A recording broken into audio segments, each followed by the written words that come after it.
Tatapan Han Jien tertuju pada punggung pria parubaya itu sejenak, lalu dia menepuk tas penyimpanan di pinggangnya, dan sebilah pedang hijau kecil melayang di depannya.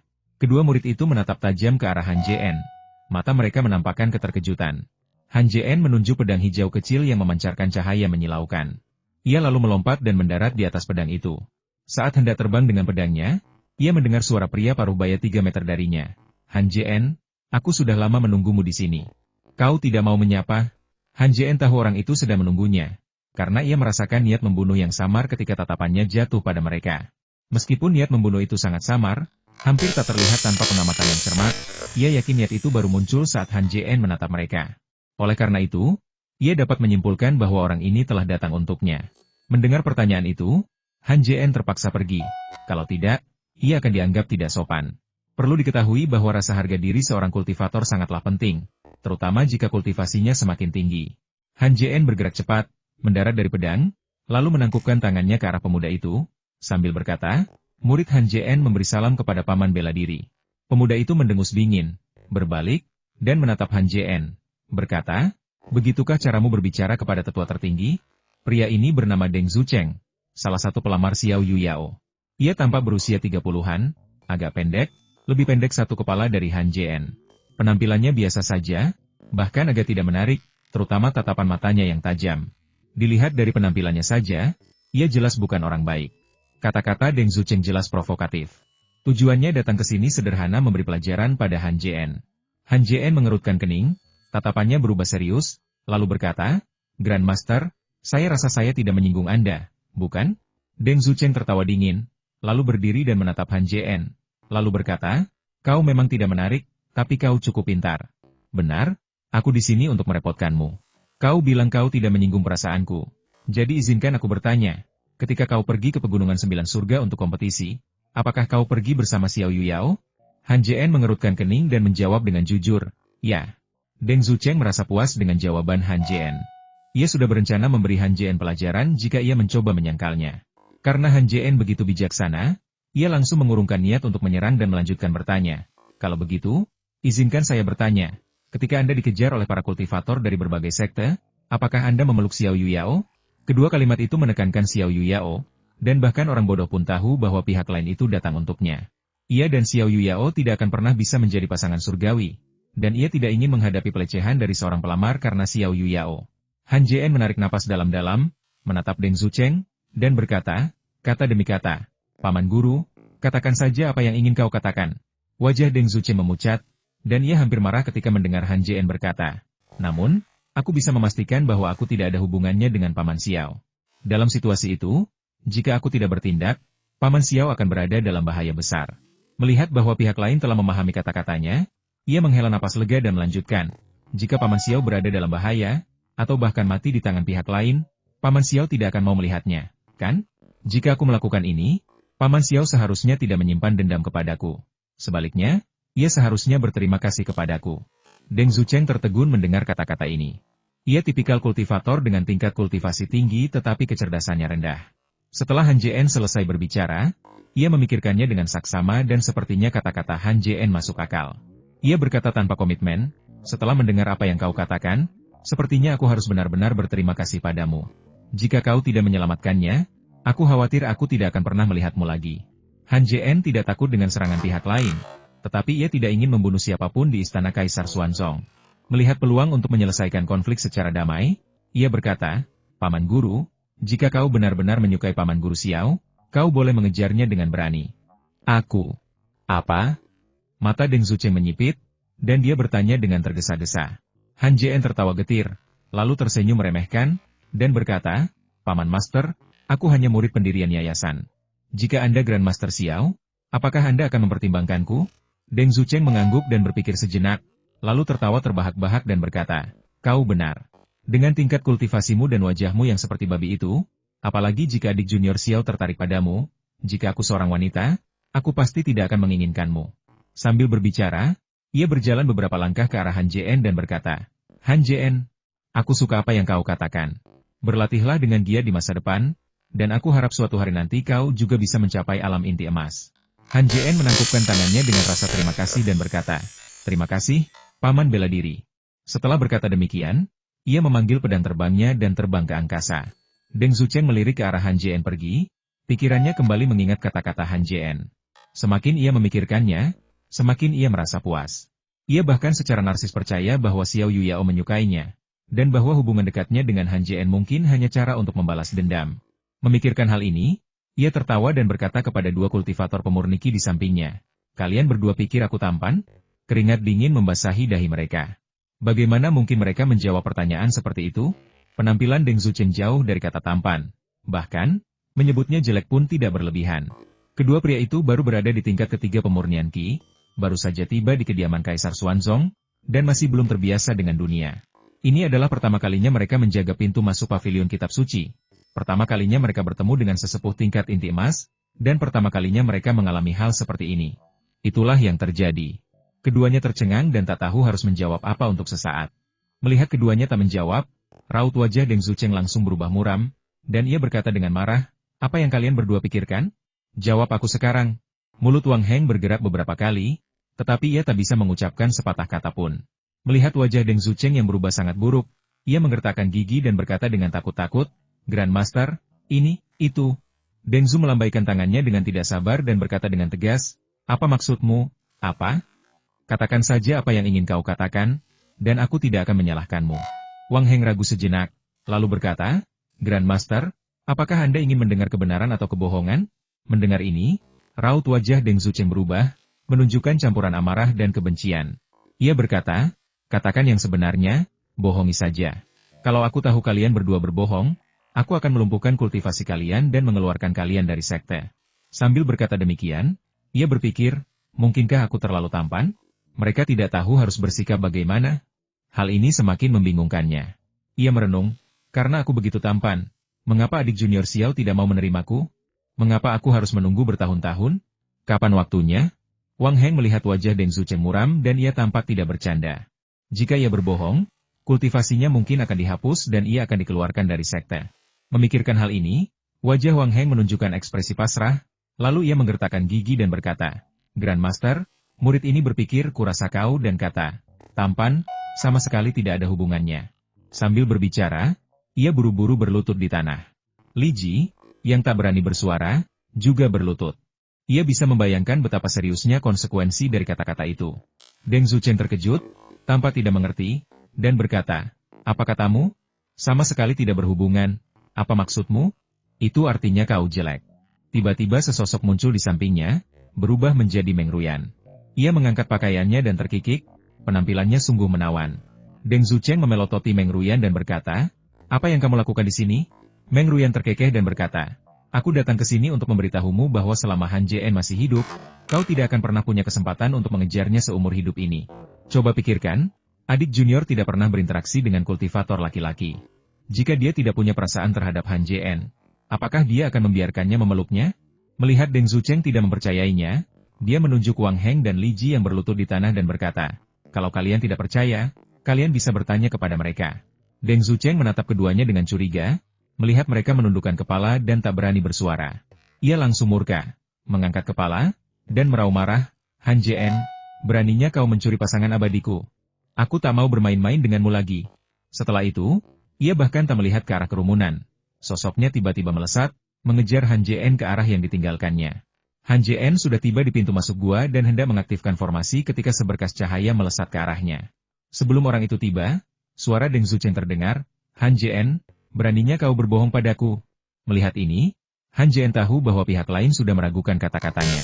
Ketika Deng Zucheng datang di hadapannya, ia berkata, "Paman Guru, ada kesalahpahaman di antara kita." Deng Zucheng mendengus dingin. "Salah paham? Aku sama sekali tidak melihat ada kesalahpahaman."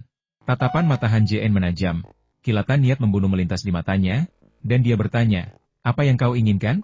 Deng Zucheng menepuk dadanya seperti laki-laki dan berkata, "Aku tidak peduli apakah kau dan dia punya hubungan atau tidak, itu tidak penting. Aku katakan dengan jelas sekarang, dialah wanita yang kuincar. Jika kau ingin merebutnya dariku, kau harus melewatiku dulu. Aku tidak ingin adik perempuanku menikah dengan orang yang tidak berguna. Meskipun dia tidak cerdas, dia juga tidak bodoh, dan dia tahu bagaimana memprovokasi Han Jien. Karena itu, dia menekankan kata tidak berguna dalam kata-katanya sebelumnya." Ekspresi Han Jien tetap tidak berubah saat ia berkata, "Aku hanya bilang kita tidak ada hubungan apa-apa." Suaranya berubah dingin, dan nada bicaranya saat berbicara dengan Deng Zucheng bukanlah nada seorang senior dan junior, sama sekali tidak menunjukkan rasa hormat. Deng Zucheng tidak menanggapi sikap Han Jien dengan serius. Di matanya, Han Jien bukan lagi murid junior, melainkan saingan. Ia menggigit tas penyimpanannya di pinggang, memanggil pedang sepanjang 7 kaki, dan merapal mantra padanya. Pedang itu bersinar terang dan mengeluarkan suara berdengung. Deng Zucheng menatap Han Jien dan berkata dengan sungguh-sungguh, Han Jien, terlepas dari apakah apa yang kau katakan itu benar atau salah, aku ingin bertanding denganmu. Bagaimana kalau aku bilang tidak? Han Jien menatap Deng Zucheng dan bertanya, mengucapkan setiap kata dengan jelas. Deng Zucheng memancarkan aura dominasi yang kuat dan berkata dengan nada memerintah, kau tidak punya pilihan selain melepaskan pedang terbangmu. Han Jien menatapnya tajam, mengabaikan kata-katanya, lalu berbalik untuk pergi. Kau mencari mati. Deng Zucheng belum pernah berbicara dengan kultivator tingkat rendah dengan nada seperti itu sebelumnya. Melihat Han Jien berulang kali mengabaikan kata-katanya, niat membunuh melintas di benaknya. Di sekte manapun, kultivator inti emas memegang posisi yang sangat penting. Bahkan jika pendiri sekte tahu bahwa sosok sekuat itu telah membunuh seorang kultivator pendirian yayasan, mereka tidak akan terlalu ditegur.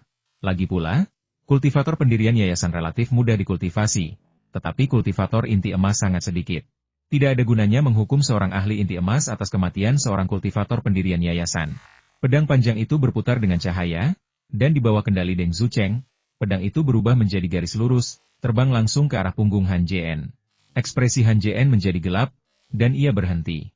Ia menepuk kantong penyimpanan di pinggangnya, memanggil pedang terbang hijau. Saat pedang itu muncul, pedang panjang itu muncul di belakangnya. Dengan pikiran, ia mengirim pedang hijau kecil itu langsung bertabrakan dengan pedang panjang itu. Keduanya bertabrakan dengan suara gemuruh yang memekakan telinga, dampak dahsyatnya menyebar keluar. Han Jien terhuyung mundur 3 langkah akibat benturan sebelum mendapatkan kembali keseimbangannya. Melihat Han Jien menangkis serangan itu, Deng Zucheng sedikit terkejut dan berkata, aku tidak menyangka kau begitu hebat. Awalnya, aku tidak berniat membunuhmu.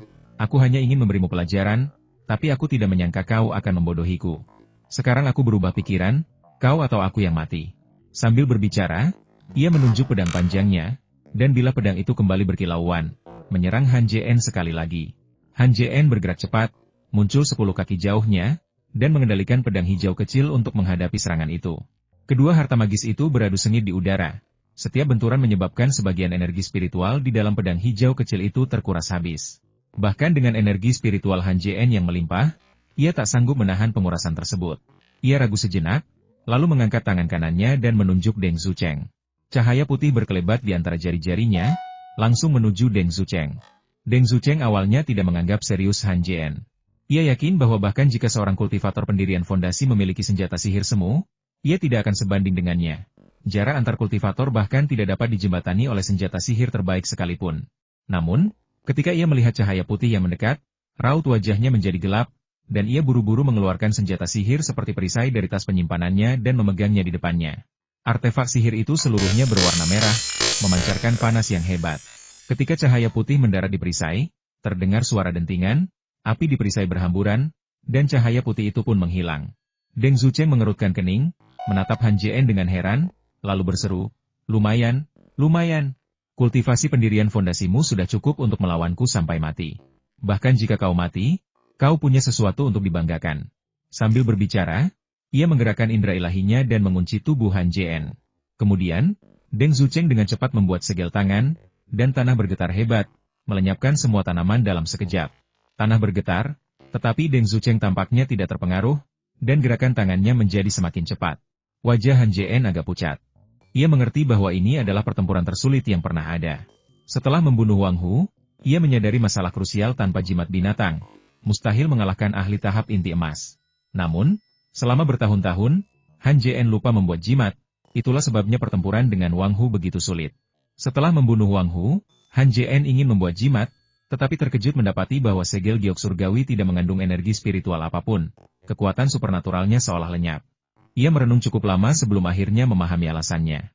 Ketika segel giok surgawi menangkis serangan terakhir Wang Hu, ia berubah menjadi perisai, melukai Wang Hu dengan parah.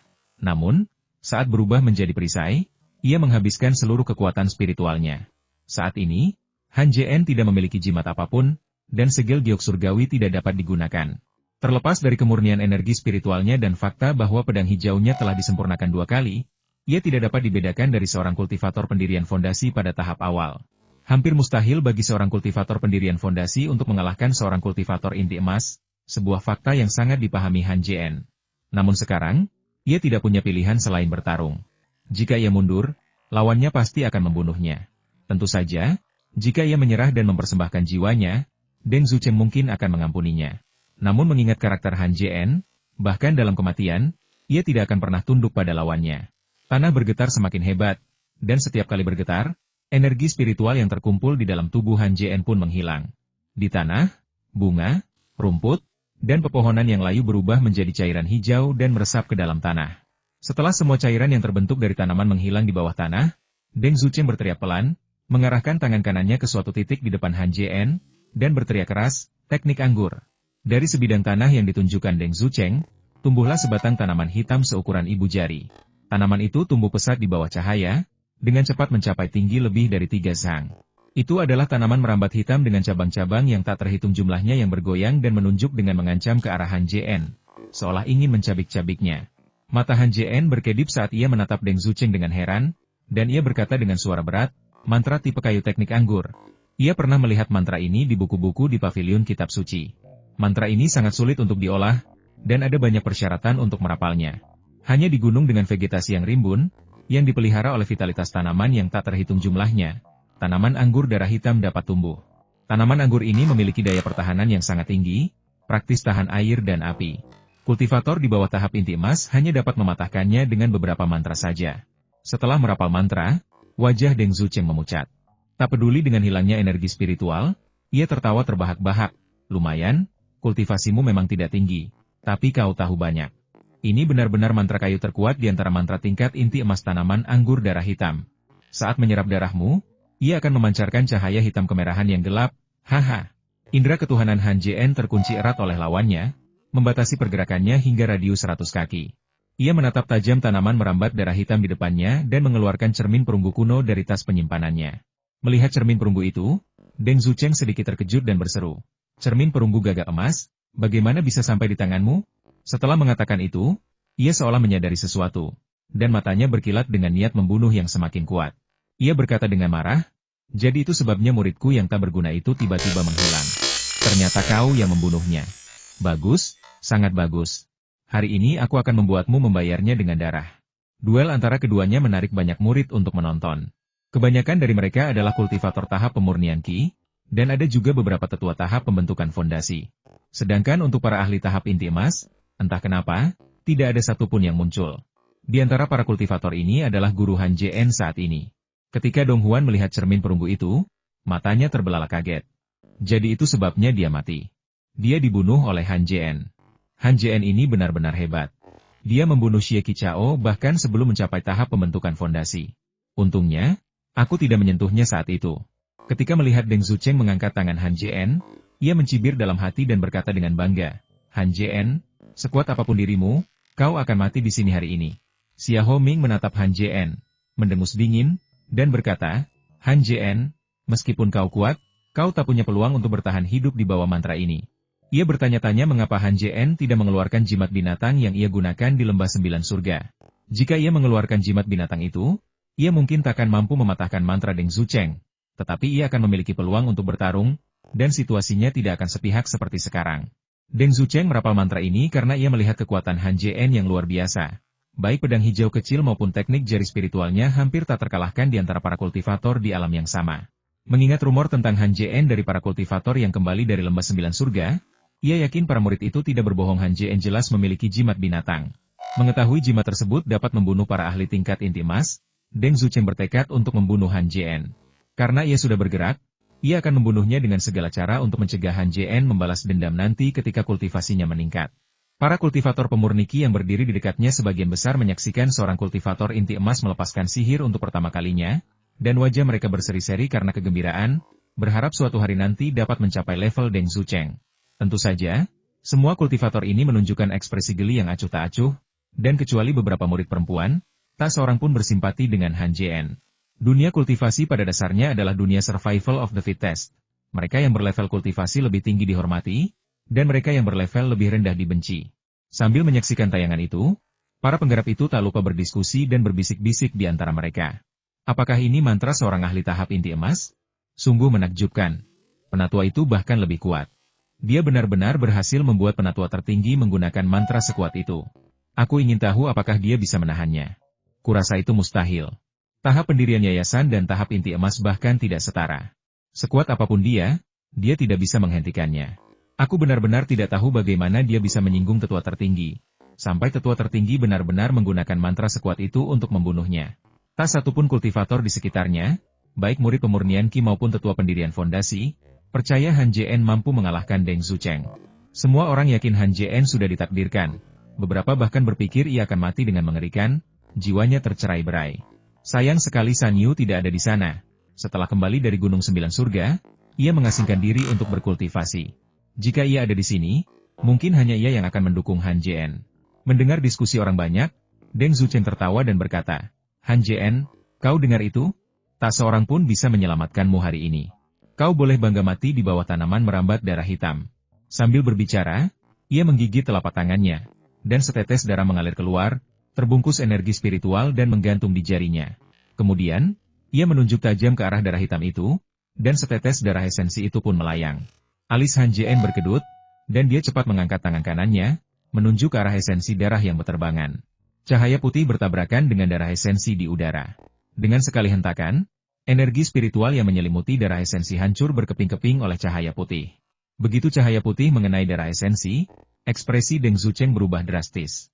Dengan satu pikiran, darah esensi yang ia kendalikan terbang cepat ke bawah, berusaha menghindari serangan cahaya putih. Indra ketuhanan Han Jien terkunci pada darah esensi. Saat darah esensi itu jatuh, cahaya putih mengejar dan melahapnya. Saat darah esensi ditelan oleh cahaya putih bergerak dan terbang kembali ke arah Deng Zucheng berada. Wajah Deng Zucheng menggelap, dan ia memuntahkan seteguk darah. Ia tak pernah menyangka cahaya putih itu mampu melahap esensi darahnya. Setelah memuntahkan darah, Deng Zucheng membentuk segel tangan, melepaskan perisai energi spiritual yang melayang di depannya. Ia berteriak, maju. Di bawah kendalinya, perisai energi spiritual itu melesat langsung menuju cahaya putih. Jari energi spiritual mendarat di perisai energi spiritual, dan dengan bunyi-bunyi kecil, retakan kecil pun muncul pada perisai tersebut. Melihat lagi ke cahaya putih itu, cahaya itu telah menghilang ke udara. Setelah menangkis serangan itu, tatapan Deng Zucheng jatuh pada Han Jien, dan ia mencibir dingin. Han Jien, mantra yang menantang surga seperti ini pasti menguras banyak energi spiritual. Kita lihat berapa kali lagi kau bisa merapalnya. Ia menggigit jarinya lagi, dan darah mengalir deras darinya. Tetes-tetes esensi darah terbungkus energi spiritual dan melayang di depannya. Ia mencibir, aku punya 100 tetes esensi darah di sini. Bisakah kau merapal 100 mantra seperti itu lagi? Kalau di dalam segel surgawi masih ada tenaga rohani, jangankan 100, 10.000 pun akan sangat mudah sekali tercapai. Namun, ia tak bisa lagi menggunakan segel giok surgawi. Meskipun kekuatan spiritual Han Jien murni, ia tak bisa menggunakannya 10 kali. Ia diam-diam telah merencanakan bahwa 10 kali adalah batasnya. Melihat raut wajah Deng Zucheng yang penuh kemenangan, Han Jien menarik napas dalam-dalam. Ia tahu pertempuran yang akan datang akan sulit, dan ia tak bisa menyia-nyiakan kekuatan spiritualnya lagi. Jika ia bisa bertahan selama waktu yang dibutuhkan untuk membakar dupa, ia pasti bisa menahan serangan Deng Zucheng. Dalam dunia kultivasi, entah itu binatang buas yang dipanggil oleh jimat binatang buas atau tumbuhan atau hewan yang dipadatkan oleh sihir, mereka hanya bisa bertahan selama waktu yang dibutuhkan untuk membakar dupa. Setelah waktu itu habis, sihirnya akan menghilang terlepas dari apakah pengguna memiliki kekuatan spiritual atau tidak. Namun, dalam pertempuran antar individu yang kuat, mereka mungkin bisa bertahan selama itu. Dalam situasi di mana perbedaan tingkat kultivasi sangat besar, apakah mereka bisa bertahan selama itu masih belum diketahui. Jika Anda bertanya kepada para kultivator di sekitarnya tentang hasil pertempuran ini, mereka pasti akan menjawab bahwa Han Jien tidak akan bertahan bahkan sebatang dupa pun. Orang lain mungkin berpikir demikian, tetapi Han Jien sangat yakin ia bisa melakukannya. Selama bertahun-tahun, ia telah melewati badai yang tak terhitung jumlahnya. Ia menolak untuk percaya bahwa ia tidak dapat menahan mantra ini. Han Jien menatap tanaman rambat tinggi di hadapannya, matanya setenang air yang tenang. Ia mengangkat cermin perunggu gagak emas di tangannya, menghadap sinar matahari. Sinar matahari menyinari permukaan cermin perunggu itu, dan seberkas cahaya kuning segera terbentuk. Seketika cahaya itu terbentuk, indera spiritual Han Jien mendarat di cermin perunggu itu. Cahaya kuning itu berkelebat, lalu berubah menjadi cahaya merah, lalu berkelebat lagi, berubah menjadi cahaya putih. Tak jauh dari sana, Mata Deng Zucheng sedikit melebar, cukup terkejut. Aku tak menyangka kau bahkan bisa melepaskan api putih gagak emas. Sepertinya kultivasimu jauh lebih kuat dari yang kubayangkan. Kemudian, nadanya berubah, dan ia berkata dengan nada meremehkan. Sekalipun kau melepaskan api biru gagak emas, kau tak akan bisa melukaiku. Meskipun berkata demikian, ia tahu dalam hatinya bahwa jika Han Jien benar-benar melepaskan api biru, meskipun ia tak akan membunuhnya, ia bisa melukainya dengan parah. Han Jien tidak secara paksa meningkatkan suhu api dengan darah esensinya. Menurutnya, ini belum merupakan momen terakhir dari pertempuran yang menentukan. Ia hanya mengangkat tangannya, menunjuk ke cermin, dan sebuah jari energi spiritual tiba-tiba melesat keluar, terbang ke cermin. Indra ketuhanan Han Jien terbagi menjadi dua. Satu mengendalikan api putih dan yang lainnya mengendalikan cahaya putih yang dipancarkan oleh jari energi spiritual. Menggabungkan kedua energi tersebut secara paksa. Melihat ini, Deng Zucheng tertawa terbahak-bahak. Apa kau sudah gila? Bisakah dua energi dengan atribut berbeda benar-benar menyatu? Awalnya ia berencana untuk membunuh Han Jien dengan cepat, tetapi sekarang ia berubah pikiran. Ia ingin melihat apakah Han Jien bisa menyatu dengan energi tersebut. Lagi pula, menyatukan dua energi dengan atribut berbeda itu sangat sulit. Terutama api, yang memiliki suhu dan daya ledak yang sangat tinggi, bahkan lebih sulit untuk menyatu dengan energi lain. Jika terjadi kesalahan, ledakan bisa saja terjadi. Jika Han Jien gagal melakukan fusi, ledakan pasti akan terjadi. Saat itu, Han Jien bisa terbunuh tanpa perlu mengangkat jari. Kenapa tidak? Deng Zucheng ingin Han Jien mati karena sihirnya karena alasan sederhana meskipun membunuh Han Jien tidak akan berdampak signifikan. Ia pasti akan ditegur oleh ketua sekte. Jika Han Jien bunuh diri, ia tidak akan terlalu peduli. Jika ketua sekte bertanya lagi, ia dapat dengan yakin mengatakan bahwa awalnya ia hanya ingin memberi Han Jien pelajaran dan tidak berniat membunuhnya. Tetapi Han Jien tiba-tiba bunuh diri. Memikirkan hal ini, Deng Zucheng tiba-tiba merasa bahwa dirinya adalah orang terpintar di dunia, dan tidak bisa menahan tawa. Tatapan mata Han Jien berubah serius saat ia melepaskan gelombang besar kesadaran ilahi, yang secara paksa menggabungkan dua energi yang berbeda. Saat kedua energi ini bersentuhan, gelombang kejut yang dahsyat meletus. Indra ketuhanan Han Jien tergerak, dan ia segera memisahkan mereka. Seandainya ia sedikit lebih lambat, cermin itu kemungkinan besar akan meledak. Memikirkan akibat ledakan seperti itu, keringat dingin mengucur di dahi Han Jien. Dan ia ragu-ragu. Haruskah ia mengorbankan esensi hidupnya untuk secara paksa meningkatkan api putih ke tingkat Qian? Setelah berpikir sejenak, Han Jien masih belum mau menyerah. Memaksa peningkatan itu dipertanyakan, dan itu juga akan menguras esensi hidupnya. Ia tidak siap melakukannya kecuali benar-benar diperlukan. Esensi hidup adalah rentang hidup seseorang, setetes esensi hidup mewakili 1 tahun kehidupan. Siapa yang akan menggunakan esensi hidup untuk merapal mantra tanpa alasan? Kecuali mereka memiliki harta untuk memulihkan esensi hidup mereka, bahkan kultivator terkuat pun tidak akan melakukannya dengan mudah. Melihat Han Jien berhenti, Deng Zucheng tertawa dan berkata, Han Jien, aku sarankan kau menyerah. Kedua energi ini tidak cocok. Tidakkah kau menganggapnya konyol? Ia terdiam sejenak, lalu melanjutkan, kalau kau ingin bunuh diri, aku bisa bermain-main denganmu. Aku tidak akan menyerang sampai kau benar-benar menyatu. Bagaimana? Setelah mengatakan itu, ia tertawa terbahak-bahak. Seolah-olah ia telah melihat sesuatu yang sangat lucu. Sisa keraguan terakhir di benak Han Jien lenyap. Kini setelah Deng Zucheng berbicara, ia punya cukup waktu untuk menggabungkan kedua mantra itu. Dengan satu pikiran, kedua mantra yang berbeda itu kembali bertabrakan, menghasilkan energi ledakan pada saat tumbukan. Meskipun kali ini energinya lemah dan tidak mencapai titik letusan.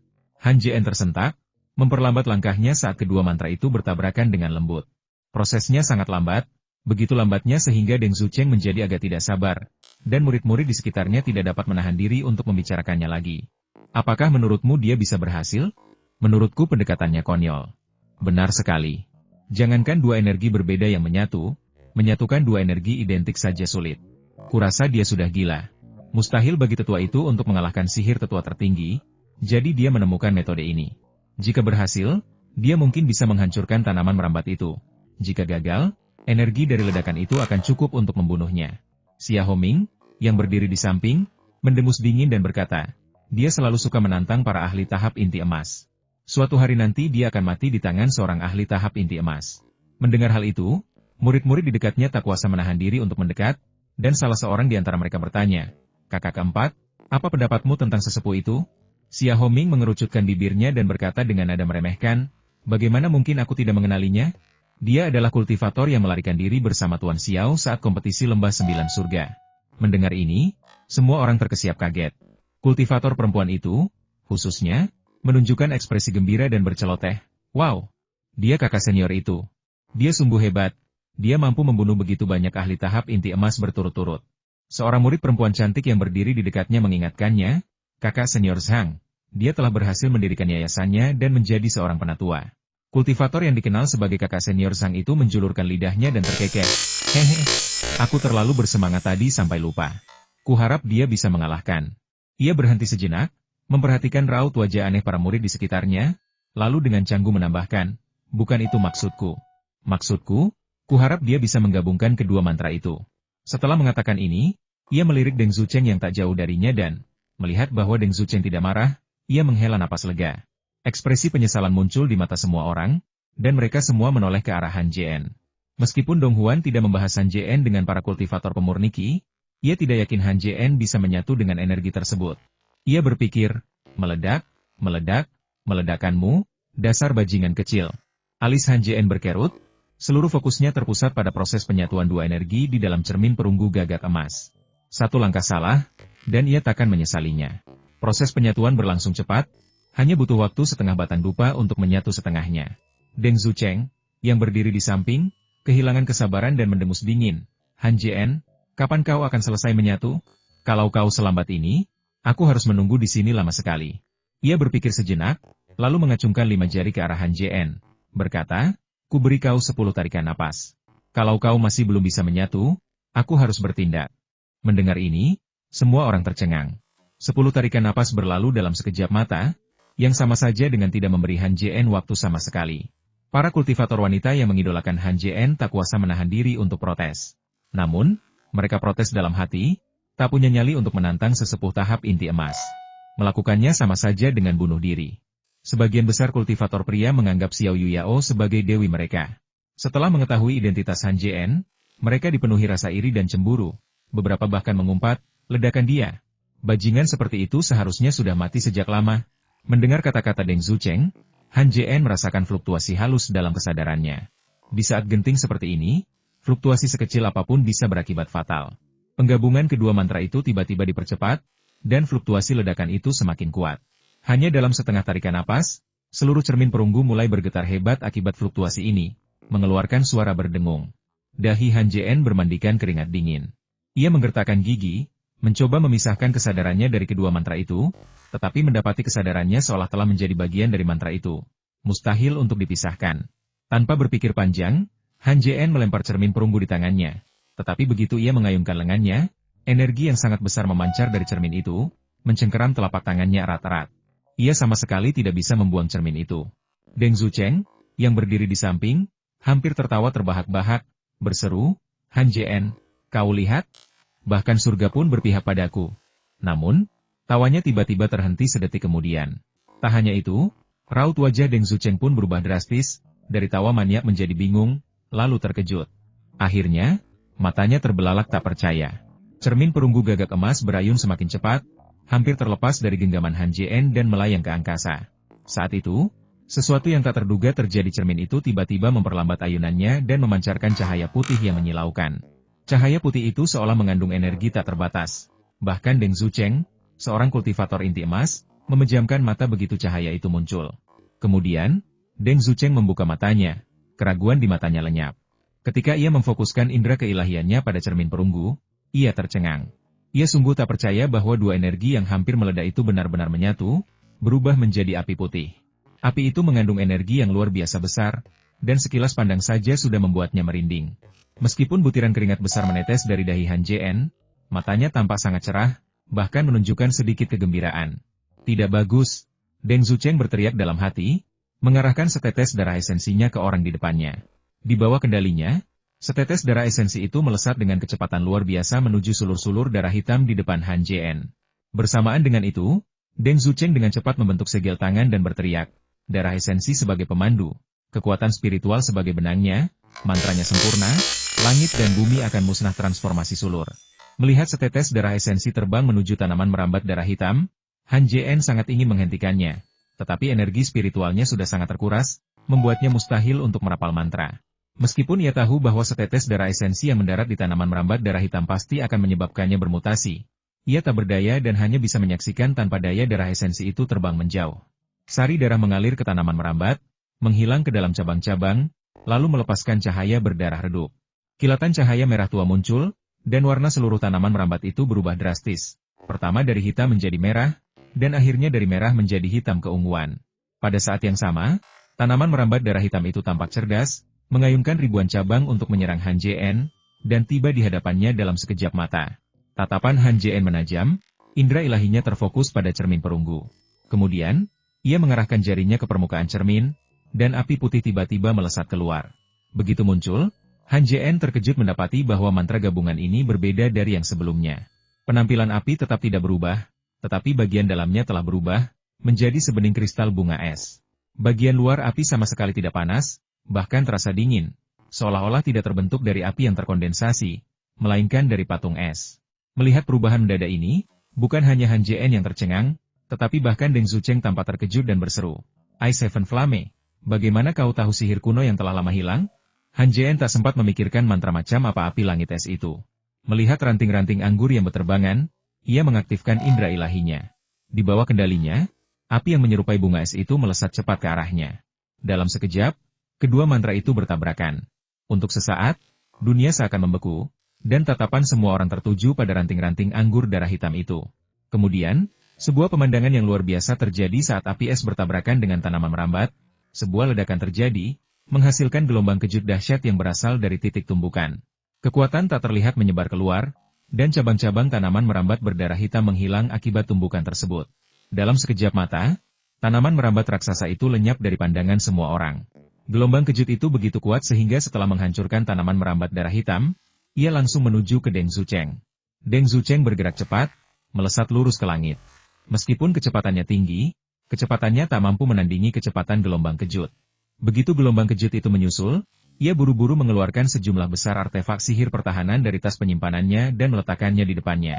Tanpa terkecuali, semua artefak itu lenyap begitu saja saat bersentuhan dengan gelombang kejut. Dengan hilangnya artefak sihir, Deng Zucheng tidak punya waktu untuk merapal mantra dan hanya bisa mengandalkan kekuatan fisiknya untuk menahan serangan itu. Gelombang kejut menghantam Deng Zucheng, membuat tubuhnya terpental ribuan kaki seperti layang-layang yang talinya putus. Saat mendarat, ia batuk darah, jelas menderita luka parah. Deng Zucheng, yang berada sangat jauh dari gelombang tumbukan, terluka parah.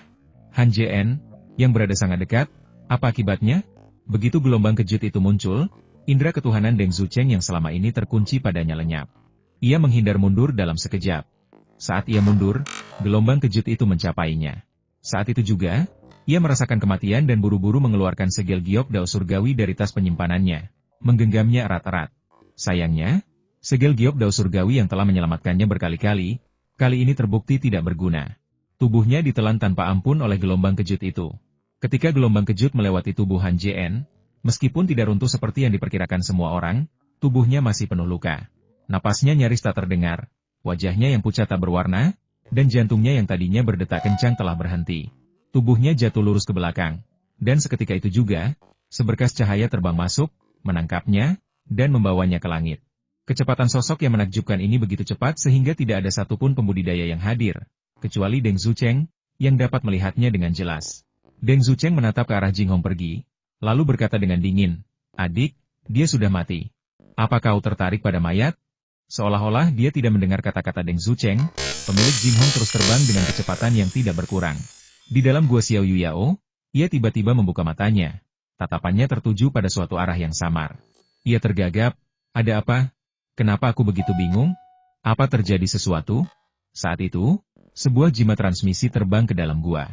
Ia menyentuh jimat itu, dan jimat itu pun terbakar spontan, menampakkan suara Deng Zucheng adik perempuan, "Aku punya kabar baik untukmu. Orang yang paling kau benci telah kubunuh. Mulai sekarang, tak seorang pun bisa menghentikan kita untuk bersama." Xiao Yuyao gemetar dan tanpa sadar berdiri, berjalan menuju bagian depan gua. Melihat formasi itu aktif dan Xiao Yuyao muncul di hadapannya, Deng Zucheng merapikan pakaiannya dan berkata sambil tersenyum, "Adik junior, akhirnya kau setuju untuk bertemu denganku." Selama bertahun-tahun ia mengejar Xiao Yuyao.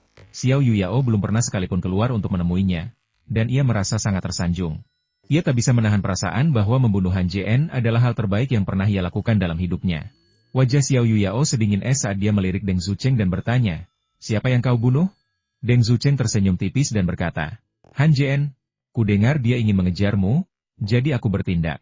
Ia lalu mendengus dingin dan berkata dengan nada menghina, dia bahkan tidak tahu siapa dirinya. Beraninya jadi kodok yang mencoba memakan daging angsa. Mendengar ini, Xiao Yuyao merasakan dunia berputar di sekelilingnya. Ia bergoyang dan hampir jatuh ke tanah. Deng Zucheng buru-buru bertanya, adik perempuan, ada apa? Xiao Yuyao menenangkan diri dan melambaikan tangannya. Tidak apa-apa. Kau membantuku membunuhnya. Bukankah seharusnya aku berterima kasih? Setelah itu, ia melangkah mendekati Deng Zucheng. Melihat wanita yang telah lama ia incar mendekat selangkah demi selangkah, Deng Zucheng sangat gembira dan berkata, adik perempuan, apa hubungan kita? Perlukah kau berterima kasih padaku? Xiao Yuyao berjalan ke arahnya dan tiba-tiba mengangkat lengannya yang seperti batu giok. Melihat ini, Deng Zucheng mengira ia akan dipeluk erat, dan senyumnya pun melebar. Detik berikutnya, ketika lengan seputih giok itu terangkat, tiba-tiba bertambah cepat dan menghantam wajahnya. Sebuah tamparan keras bergema, dan sebuah bekas telapak tangan besar muncul di pipinya. Deng Zucheng, yang pikirannya berdengung karena tamparan itu, tak dapat bereaksi sejenak dan bertanya, adik, kenapa kau memukulku? Kau pantas dipukul, gerutu Xiao Yuyao sambil menggertakkan gigi, penuh kebencian.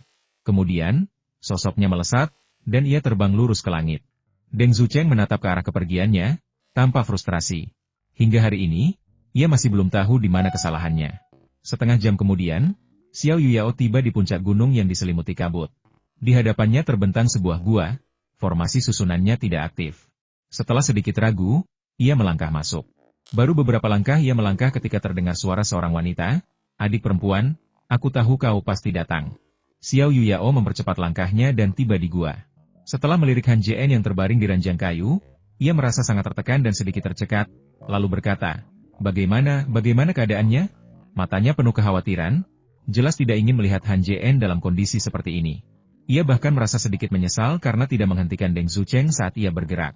Wanita di hadapan mereka tidak lain adalah kakak perempuan Xiao Yuyao, Meng Ruyan.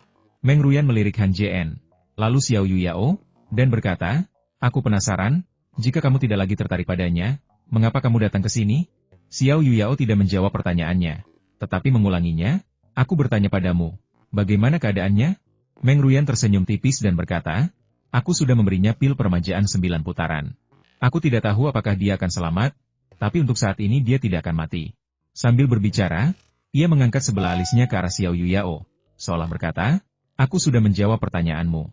Sekarang giliranmu menjawab pertanyaanku. Xiao Yuyao menghela napas lega, tetapi tetap tidak menjawab. Ia malah bertanya, kau yang menyuruh kakak senior Deng melakukannya, kan? Meng Ruyan tidak menyembunyikan apapun dan mengangguk.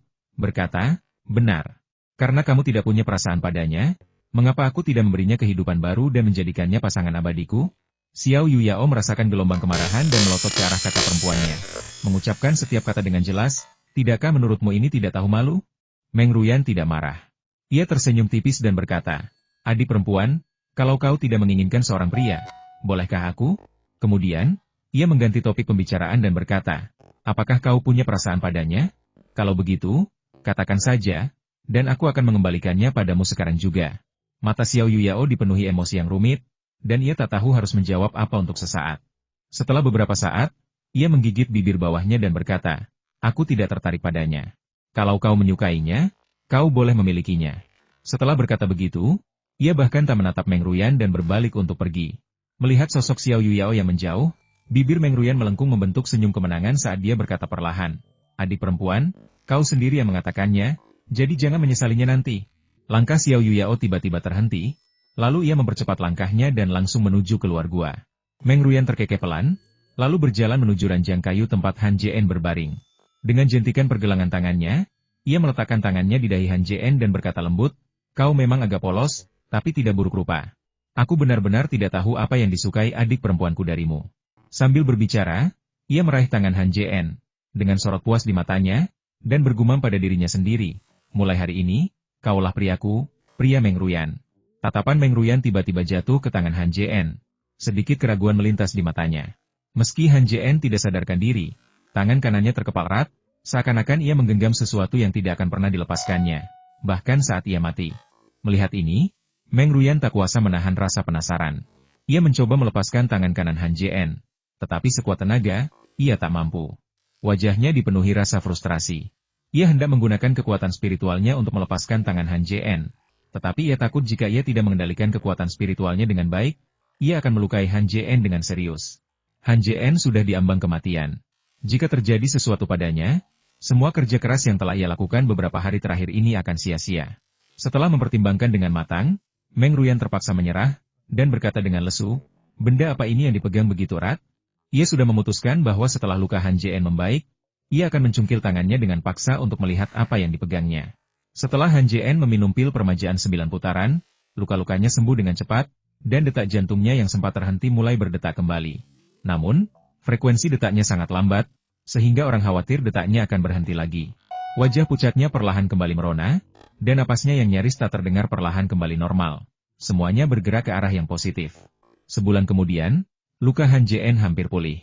Meskipun belum siuman, ia tidak lagi terancam kematian.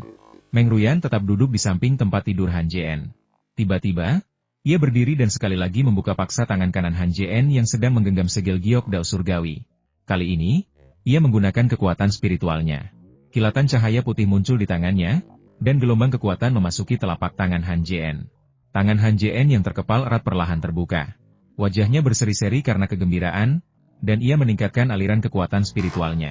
Di bawah tekanan kekuatan spiritual tersebut, tangan kanan Han Jien yang terkepal erat perlahan terbuka. Sebuah segel giok, seukuran ibu jari, muncul di telapak tangannya. Melihatnya, Meng Rutan gemetar, matanya dipenuhi rasa tak percaya. Setelah beberapa lama, ia mengambil segel giok dao surgawi, mengamatinya sejenak, dan bergumam, sungguh harta karun yang luar biasa. Aku bahkan tidak tahu terbuat dari apa. Dengan pikiran, ia memfokuskan indera keilahiannya pada segel giok dao surgawi, ingin melihat kekuatan supernatural apa yang terkandung di dalamnya. Saat indera keilahiannya mendarat di segel giok dao surgawi, sebuah kekuatan dahsyat melonjak keluar, menangkis indera keilahiannya. Wajah Meng Ruyan semakin berseri-seri karena terkejut dan gembira. Ia berkata, sungguh harta karun. Benda ini benar-benar memiliki kesadaran. Jika aku menyempurnakannya, aku pasti bisa menggunakan kekuatan supernatural di dalamnya. Sambil berbicara, ia menatap Han Jien yang masih tak sadarkan diri di tempat tidur, dan berkata, meskipun senjata ajaibmu lumayan, itu tidak sebagus pil permajaan 9 putaran itu. Anggap saja aku menukarnya dengan pil. Setelah Meng Ruyan selesai berbicara, ia menyalurkan energi spiritualnya ke dalam segel giok dao surgawi, berniat untuk memurnikannya. Saat energi spiritual tersebut menyentuh segel giok dao surgawi, energi spiritual itu lenyap. Kemudian, sesuatu yang tak terduga terjadi pada Meng Ruyan. Segel giok dao surgawi memancarkan cahaya putih redup, dan dengan sekejap, segel itu terlepas dari tangannya, langsung menuju Han Jien. Ekspresi Meng Ruyan menjadi gelap. Ia memberi isyarat kepada segel giok dao surgawi yang terbang menuju Han Jien, dan sebuah tangan besar energi spiritual langsung terbentuk, dengan cepat menangkap segel giok tersebut dan meraihnya. Detik berikutnya, segel giok dao surgawi berkilat, dan tangan besar energi spiritual itu runtuh dengan sendirinya, berubah menjadi bintik-bintik cahaya spiritual, yang diserap ke dalam segel giok dao surgawi. Kemudian, segel giok dao surgawi melesat, tiba di depan Han Jien, mengitarinya sekali, lalu menghilang ke dalam kantong penyimpanan di pinggang Han Jien. Melihat ini, mata Meng Ruyan terbelalak tak percaya. Ia tak pernah menyangka segel giok dao surgawi memiliki kesadaran sekuat itu. Melihat segel giok dao surgawi terbang ke dalam tas penyimpanan Han Jien, Meng Ruyan tersentak dan berseru, ia mengenali pemiliknya. Senjata ajaib ini benar-benar bisa mengenali pemiliknya? Sebagaimana diketahui, artefak magis memiliki tingkat kesadaran tertentu, dan semakin kuat kesadarannya, semakin besar pula kekuatannya. Umumnya, artefak magis hanya dapat mencapai hubungan spiritual dengan tuannya dan memperkuat kesadarannya sendiri setelah dimurnikan dengan darah atau menjalani beberapa putaran ritual. Namun, beberapa artefak magis secara inheren memiliki kesadaran yang kuat. Artefak semacam itu dapat secara otomatis mengenali tuannya dan memilih pemilik yang tepat tanpa ritual apapun. Biasanya, artefak magis yang dapat mengenali tuannya memiliki kemampuan supernatural yang luar biasa kuat. Ekspresi gembira Meng Ruyan lenyap, digantikan oleh rasa frustrasi. Senjata ajaib yang begitu hebat ternyata memilihmu sebagai tuannya. Apakah kau benar-benar luar biasa? Atau senjata ajaib ini terlalu bodoh untuk memilihmu? Bahkan saat ia memikirkan kemampuan Han Jien untuk membunuh seorang ahli tingkat inti emas meskipun levelnya lebih tinggi, perasaan Meng Ruyan yang berkonflik perlahan mereda, dan ia bergumam, mungkin kau memang luar biasa. Waktu berlalu begitu cepat, dan lebih dari setengah tahun telah berlalu dalam sekejap mata. Selama masa ini, banyak kultivator telah datang, termasuk Deng Zucheng, yang telah membunuh Han Jien. Ia datang bukan untuk menanyakan luka Han Jien, melainkan untuk mencari tahu apakah Han Jien telah meninggal. Setelah pertempuran itu, Deng Zucheng kembali ke guanya, tak mampu memasuki kondisi meditasi apapun yang ia coba. Membayangkan tatapan dingin Han Jien membuatnya dipenuhi rasa takut yang tak kunjung hilang. Meskipun Deng Zucheng tidak menganggap serius Han Jien, ia selalu merasa bahwa ia akan mati di tangan Han Jien suatu hari nanti. Meng Ruyan tidak hanya mencegah keduanya bertemu, tetapi juga memberitahu Deng Zucheng bahwa Han Jien sudah menjadi rekan perinya dan bahwa ia harus berhenti menimbulkan masalah baginya. Kabar Han Jien menjadi pasangan abadi Meng Ruyan menyebar berapi di seluruh sekte, memicu rasa iri dan cemburu dari para kultivator pria. Mereka iri pada Han Jien karena mencapai tahap pendirian fondasi dalam waktu sesingkat itu dan menemukan wanita dengan kecantikan tak tertandingi sebagai pasangan abadinya, terutama yang juga merupakan ahli tahap inti emas. Mereka iri dengan keberuntungan Han Jien. Bertanya-tanya mengapa mereka tidak bisa menemukan orang seperti itu. Dari semua orang ini, Dong Huan yang paling frustrasi. Han Jien awalnya adalah muridnya, dan juga orang yang pernah ia coba bunuh. Sekarang, ia bukan hanya tidak bisa membunuh Han Jien, tetapi ia juga telah menjadi pasangan abadi gurunya. Haruskah ia memanggilnya kakak senior atau paman guru ketika ia melihatnya nanti? Tentu saja, ia juga ragu. Gurunya adalah tetua agung tahap inti emas, bagaimana mungkin ia memilih seorang kultivator tahap pembentukan fondasi sebagai pasangan abadinya? Ia sama sekali tidak mengerti. 3 bulan berlalu, dan Han Jien akhirnya terbangun dari komanya. Luka-lukanya telah pulih sepenuhnya, dan meskipun tingkat kultivasinya tidak menurun, kondisinya sangat tidak stabil. Setelah sadar, Han Jien, bahkan tanpa berbicara dengan Meng Ruyan, langsung mulai berkultivasi. Butuh waktu sebulan baginya untuk menstabilkan kultivasinya. Ketika ia terbangun dari kultivasinya dan mendapati dirinya berada di gua Meng Ruyan, ia tak kuasa menahan diri untuk bertanya, bagaimana aku bisa sampai di sini? Meng Ruyan tersenyum tipis, senyum yang begitu memikat. Ia mengangkat gaunnya dan berkata, kau terluka parah oleh Deng Zucheng. Aku menyelamatkanmu dan memberimu pil permajaan 9 putaran. Kalau tidak, kau pasti sudah mati sejak lama. Sambil berbicara, ia melangkah beberapa langkah untuk berdiri di depan Han Jien.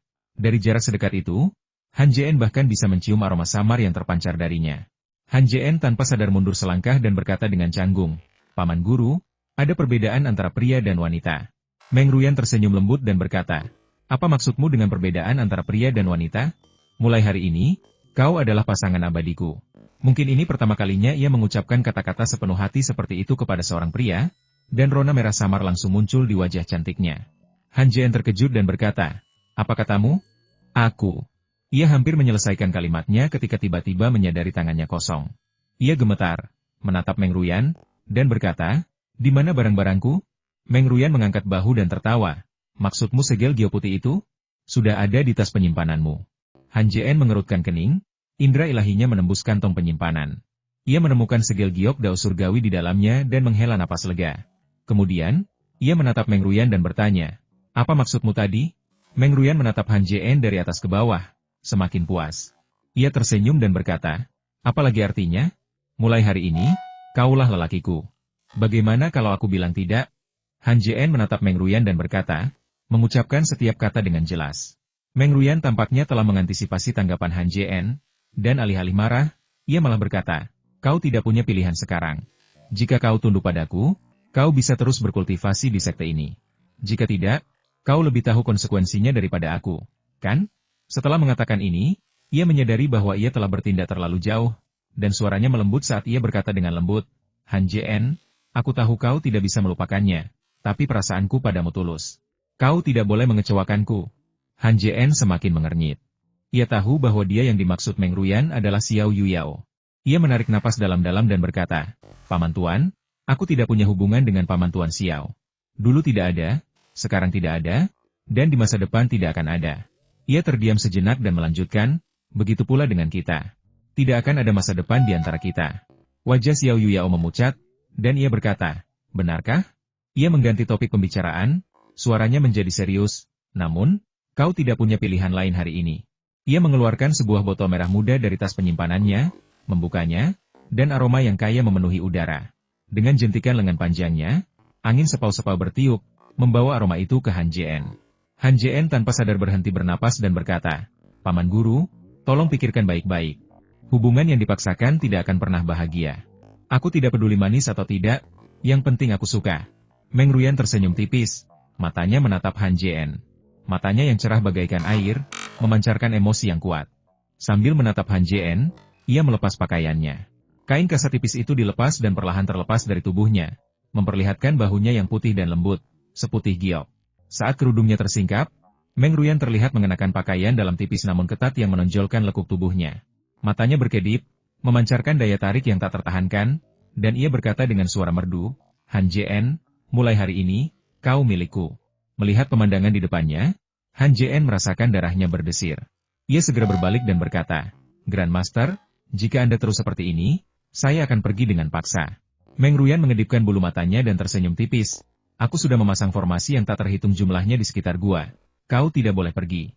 Ia melangkah beberapa langkah ke sisi Han Jien, memeluknya erat, dan berkata dengan nada genit, sayang, bantu aku melepas bajuku. Matanya memancarkan daya tarik yang tak terhingga. Pria normal manapun yang meliriknya akan terpesona. Han Jien adalah pria normal. Setelah meliriknya, ia segera menutup mata dan menggigit lidahnya. Rasa sakit yang hebat menyadarkannya kembali. Ia dengan cepat mengumpulkan energi spiritualnya, meledakkan Meng Ruyan, dan sekaligus menggunakan flash untuk mundur. Dengan gerakan ini, panas tiba-tiba melonjak dalam dirinya, seolah-olah api yang berkobar membakar dantian dan darahnya. Pada saat yang sama, suara menggoda Meng Ruyan terdengar, asap merah muda tadi disebut kehidupan mabuk, kematian bagai mimpi. Entah kau mencium aromanya atau tidak, selama kau merapal mantra di area di mana aroma mabuk berada, aromanya akan masuk ke tubuhmu melalui pori-porimu. Suaranya semakin lembut dan menggoda. Suara seperti itu hampir menjadi serangan fatal bagi Han Jien, dan kesadarannya berangsur-angsur menjadi kabur. Suara Meng Ruyan, bagaikan mimpi dan halus, bergema di telinga Han Jien, hari ini kau milikku, kau milikku, kau milikku. Kesadaran Han Jien semakin kabur. Ia mencoba menggelengkan kepala untuk menjernihkan pikirannya, tetapi sia-sia. Tiba-tiba, bayangan seorang wanita terbayang di benaknya. Bukan Liu Shihan, yang pernah dicintainya, atau Ling Xuangshuang, yang ia taksir, melainkan Xiao Yuyao, yang pernah berjuang bersamanya tetapi tak pernah bisa bersamanya. Memikirkannya, Han Jien tiba-tiba merasakan sakit yang tak terjelaskan di hatinya. Ia kemudian menghindar dan berlari mati-matian menuju pintu masuk gua. Sesampainya di pintu gua, sebuah kekuatan dahsyat menolaknya. Pada saat itu, suara Meng Ruyan yang memikat kembali terdengar, jangan berjuang sia-sia, kau tak bisa menghancurkan formasi di sini. Han Jien menggertakkan gigi dan melangkah selangkah demi selangkah menuju formasi tersebut, mengangkat tangannya untuk melepaskan semburan energi spiritual. Energi itu mendarat di formasi tersebut, dan indera keilahiannya langsung menembus kedalamannya, dengan cepat menyimpulkan strukturnya. Formasi ini sangat rumit, bahkan sulit dipecahkan oleh seorang kultivator pendirian fondasi biasa. Namun, Han Jien telah menguraikan begitu banyak formasi kuno sehingga pemahamannya tentang formasi telah mencapai tingkat yang sangat tinggi. Oleh karena itu, formasi ini tidak sulit baginya, dan ia memecahkannya dalam sekejap mata. Ekspresi terkejut melintas di mata Meng Ruyan. Ia membentuk segel tangan, melepaskan daya hisap yang dahsyat dari telapak tangannya, dan langsung menuju Han Jien. Tubuh Han Jien terseret oleh energi itu, tak mampu bergerak sedikit pun, dan hanya bisa menyaksikan tanpa daya saat ia ditarik mundur. Tepat saat ia hendak tersedot ke dalam pelukan Meng Ruyan, sesosok tubuh melintas di luar formasi, dan seorang wanita berpakaian putih tiba-tiba muncul. Wanita berbaju putih itu sedikit terkejut melihat pemandangan ini. Setelah ragu sejenak, ia tiba-tiba muncul di hadapan Han Jien, meraihnya, dan berteriak, kakak senior, apa yang kau lakukan? Ekspresinya berubah drastis saat ia berkata, kau benar-benar meracuniku? Meng Ruyan terkejut dengan kemunculan tiba-tiba orang ini. Ketika ia melihat siapa orang itu, ia berkata dengan marah, adik perempuan, bukankah kau bilang kau tidak tertarik padanya? Kenapa kau datang ke sini? Sambil berbicara, ia membuat segel tangan dan memukul wanita berbaju putih itu dengan telapak tangan, yang berhasil dihindarinya. Namun, saat ia menghindar, Xiao Yuyao tiba-tiba mengerahkan kekuatan di telapak tangannya, meraih Han Jien, dan menariknya ke samping. Xiao Yuyao tersipu. Napasnya menjadi cepat, dan dia berkata dengan kesal, kakak senior, apakah begini caramu mendapatkan seorang pria? Meng Ruyan tidak melanjutkan serangannya, melainkan tertawa dan berkata, hatinya sudah milikmu, jadi kenapa dia tidak bisa menjadi milikku? Sambil berbicara, tatapannya menyapu Han Jien, dan ia melanjutkan, kesadarannya telah hilang. Dia tidak bisa mendengar apapun yang kita katakan. Adik perempuan, aku akan memberimu kesempatan. Jika kau pergi sekarang dan tidak ikut campur dalam urusanku, aku akan memberimu penawarnya. Kalau tidak, aku khawatir kau harus menurutiku hari ini. Haha. Melihat Xiao Yuyao tidak menunjukkan tanda-tanda akan melepaskannya, Meng Ruyan berkata, adik perempuan, kau mungkin tidak tahu nama racun ini. Ini salah satu dari 3 racun paling ampuh, mimpi mabuk, yang begitu masuk ke dalam tubuh, akan menimbulkan hasrat yang tak terbatas. Jika kau tidak bisa memuaskan nafsumu dalam 1 jam, kau akan mati dalam penderitaan. Adik perempuan, kau sudah diracuni. Dan tak lama lagi kau akan kehilangan akal sehatmu seperti dia. Kau bukan tandinganku. Kuberi kau 3 napas untuk dipertimbangkan. Jika kau tidak melepaskan Han Jien, aku harus memberitahu kakak senior Deng. Kau tidak ingin kehilangan keperawananmu padanya, kan? Xiao Yuyao datang dengan niat memberi Han Jien sesuatu, tetapi kejadian tak terduga ini telah terjadi. Merasa kesadarannya memudar, Xiao Yuyao tahu ia akan segera pingsan. Ia bimbang antara meninggalkan Han Jien untuk mengambil penawarnya atau membawa Han Jien yang asli bersamanya. Membawa Han Jien bukanlah hal yang mungkin. Meng Ruyan tidak akan pernah tinggal diam dan melihat mereka pergi. Melihat keraguan di matanya, Meng Ruyan berkata, "Adik junior, kultivasimu tidak lagi sebaik milikku. Sekalipun kau menggunakan kekuatan supernaturalmu, kau mungkin takkan bisa lepas dari genggamanku. Kau harus memikirkannya baik-baik. Kalau kau benar-benar melakukannya, aku tak punya pilihan selain memanggil kakak senior Deng." Sambil berbicara, ia sengaja menekankan kata-kata kakak senior Deng. "Kau," wajah Xiao Yuyao memucat saat ia memelototi Meng Ruyan. Membayangkan apa yang akan terjadi setelah Deng Zucheng tiba membuatnya marah. Saat ia ragu, ia mendengar Han Jien dalam pelukannya bergumam dengan suara seperti mimpi. "Yuyao, jangan tinggalkan aku. Bahkan jika aku mati, aku ingin mati bersamamu." Mendengar ini, Xiao Yuyao merasakan kehangatan di hatinya, dan senyum tipis muncul di bibirnya. Kemudian, ia memelototi Meng Ruyan dan berkata dengan suara berat, "Kakak senior, kau juga mendengar apa yang dia katakan. Bahkan jika aku mati, aku akan mati bersamanya." Sambil berbicara, tangannya bergerak cepat, membentuk segel tangan, dan kekuatan besar dilepaskan. Di udara di depannya, cahaya dingin menyambar, dan kerucut es dengan cepat terbentuk, akhirnya berjumlah jutaan. Tatapan mata Meng Ruyan tampak suram saat dia berkata, mengucapkan setiap kata dengan jelas, "Apakah dia benar-benar penting bagimu?" Xiao Yuyao tidak menjawab pertanyaannya. Dengan jentikan pergelangan tangannya, ia menunjuk Meng Ruyan dan berteriak serempak, "Maju!" Ribuan paku es, di bawah kendalinya, melesat lurus ke arah Meng Ruyan. Pada saat yang sama, sosok Xiao Yuyao melesat, dan ia mengangkat Han Jien, terbang langsung keluar dari pegunungan. Ia sangat cepat, mengerahkan hampir seluruh kekuatan spiritualnya untuk mempertahankan teknik melarikan diri, dan dalam sekejap mata, ia tiba di pintu masuk guanya. Xiao Yuyao menatap langit dan menghela napas lega ketika melihat Meng Ruyan tidak mengikutinya. Namun, ia kembali merasa gelisah di detik berikutnya. Ia telah diracuni dan tidak memiliki penawarnya. Haruskah ia mati bersama Han Jien, atau mencari seseorang untuk menyembuhkannya? Hanya ada satu cara untuk menyembuhkannya. Memikirkan hal memalukan itu, ia semakin ragu. Jika ia benar-benar harus mencari seseorang untuk menyembuhkannya, lebih baik ia bertanya saja pada Han Jien. Xiao Yuyao menundukkan kepalanya dan menatap Han Jien dalam pelukannya. Saat itu, wajah polosnya memancarkan daya tarik yang tak tertahankan. Saat menatapnya, ia tiba-tiba merasa bahwa Han Jien adalah pria paling menyenangkan di dunia. Mungkin karena efek racun, pikirannya berubah, dan ia memeluk Han Jien semakin erat. Akhirnya, kesadarannya agak kabur. Dengan tekad yang kuat, ia langsung terbang ke dalam gua. Tak jelas berapa lama waktu berlalu, mungkin sehari, mungkin sejam. Napas berat di dalam gua mereda, akhirnya kembali hening. Keduanya berpelukan erat, samar-samar kebahagiaan terpancar di wajah mereka, seolah apa yang baru saja mereka lakukan adalah hal terindah dalam hidup mereka. Mungkin ini hanya bisa terjadi saat mereka tertidur lelap. Apa yang akan terjadi saat mereka bangun, tak seorang pun tahu. Meng Ruyan berdiri di luar gua, mendesah, lalu berkata pelan, "Mungkin aku memang salah. Dia memang bukan milikku." Setelah berkata begitu, ia melesat dan terbang kembali ke guanya. Di dalam gua, keduanya yang tertidur lelap akhirnya membuka mata. Xiao Yuyao gemetar melihat pemandangan di depannya dan berseru, "Ah!" Han Jien juga tertegun, sejenak tenggelam dalam pikirannya. Ketika ia mengingat kembali kejadian sebelum ia pingsan, rasa dingin menjalar ke seluruh tubuhnya, dan ia berpikir, mungkinkah aku benar-benar ada hubungan dengannya? Detik berikutnya, Han Jien menoleh ke sampingnya, dan saat melihat ekspresi panik Xiao Yuyao, dia berseru, "Kenapa itu kamu? Kenapa bukan aku?" Kata Xiao Yuyao kesal, tiba-tiba berdiri dan mengambil sepotong pakaian dari tas penyimpanannya untuk dipakai. Kemudian, rasa malu di wajahnya menghilang, digantikan oleh kesombongan, dan dia berkata dengan dingin, "Pergi. Aku tidak ingin melihatmu lagi." Han Jien dipenuhi emosi yang rumit. Ia masih tidak mengerti apa yang telah terjadi. Seketika ia kehilangan kesadaran, seolah-olah seseorang datang dan memeluknya. Mungkinkah orang itu Xiao Yuyao? Tapi bagaimana ia tahu ia akan diracuni? Mengapa ia muncul saat itu? Han Jien tidak dapat memahaminya. Jadi ia berhenti memikirkannya, berdiri, dan mengenakan pakaiannya. Bagaimanapun, terima kasih telah menyelamatkanku. Han Jien menangkupkan kedua tangannya memberi hormat kepada Xiao Yuyao, lalu berbalik dan berjalan keluar dari gua. Tepat sebelum melangkah keluar dari gua bagian dalam, Han Jien berhenti. Bibirnya bergerak beberapa kali, tetapi ia tak bisa mengucapkan sepatah kata pun.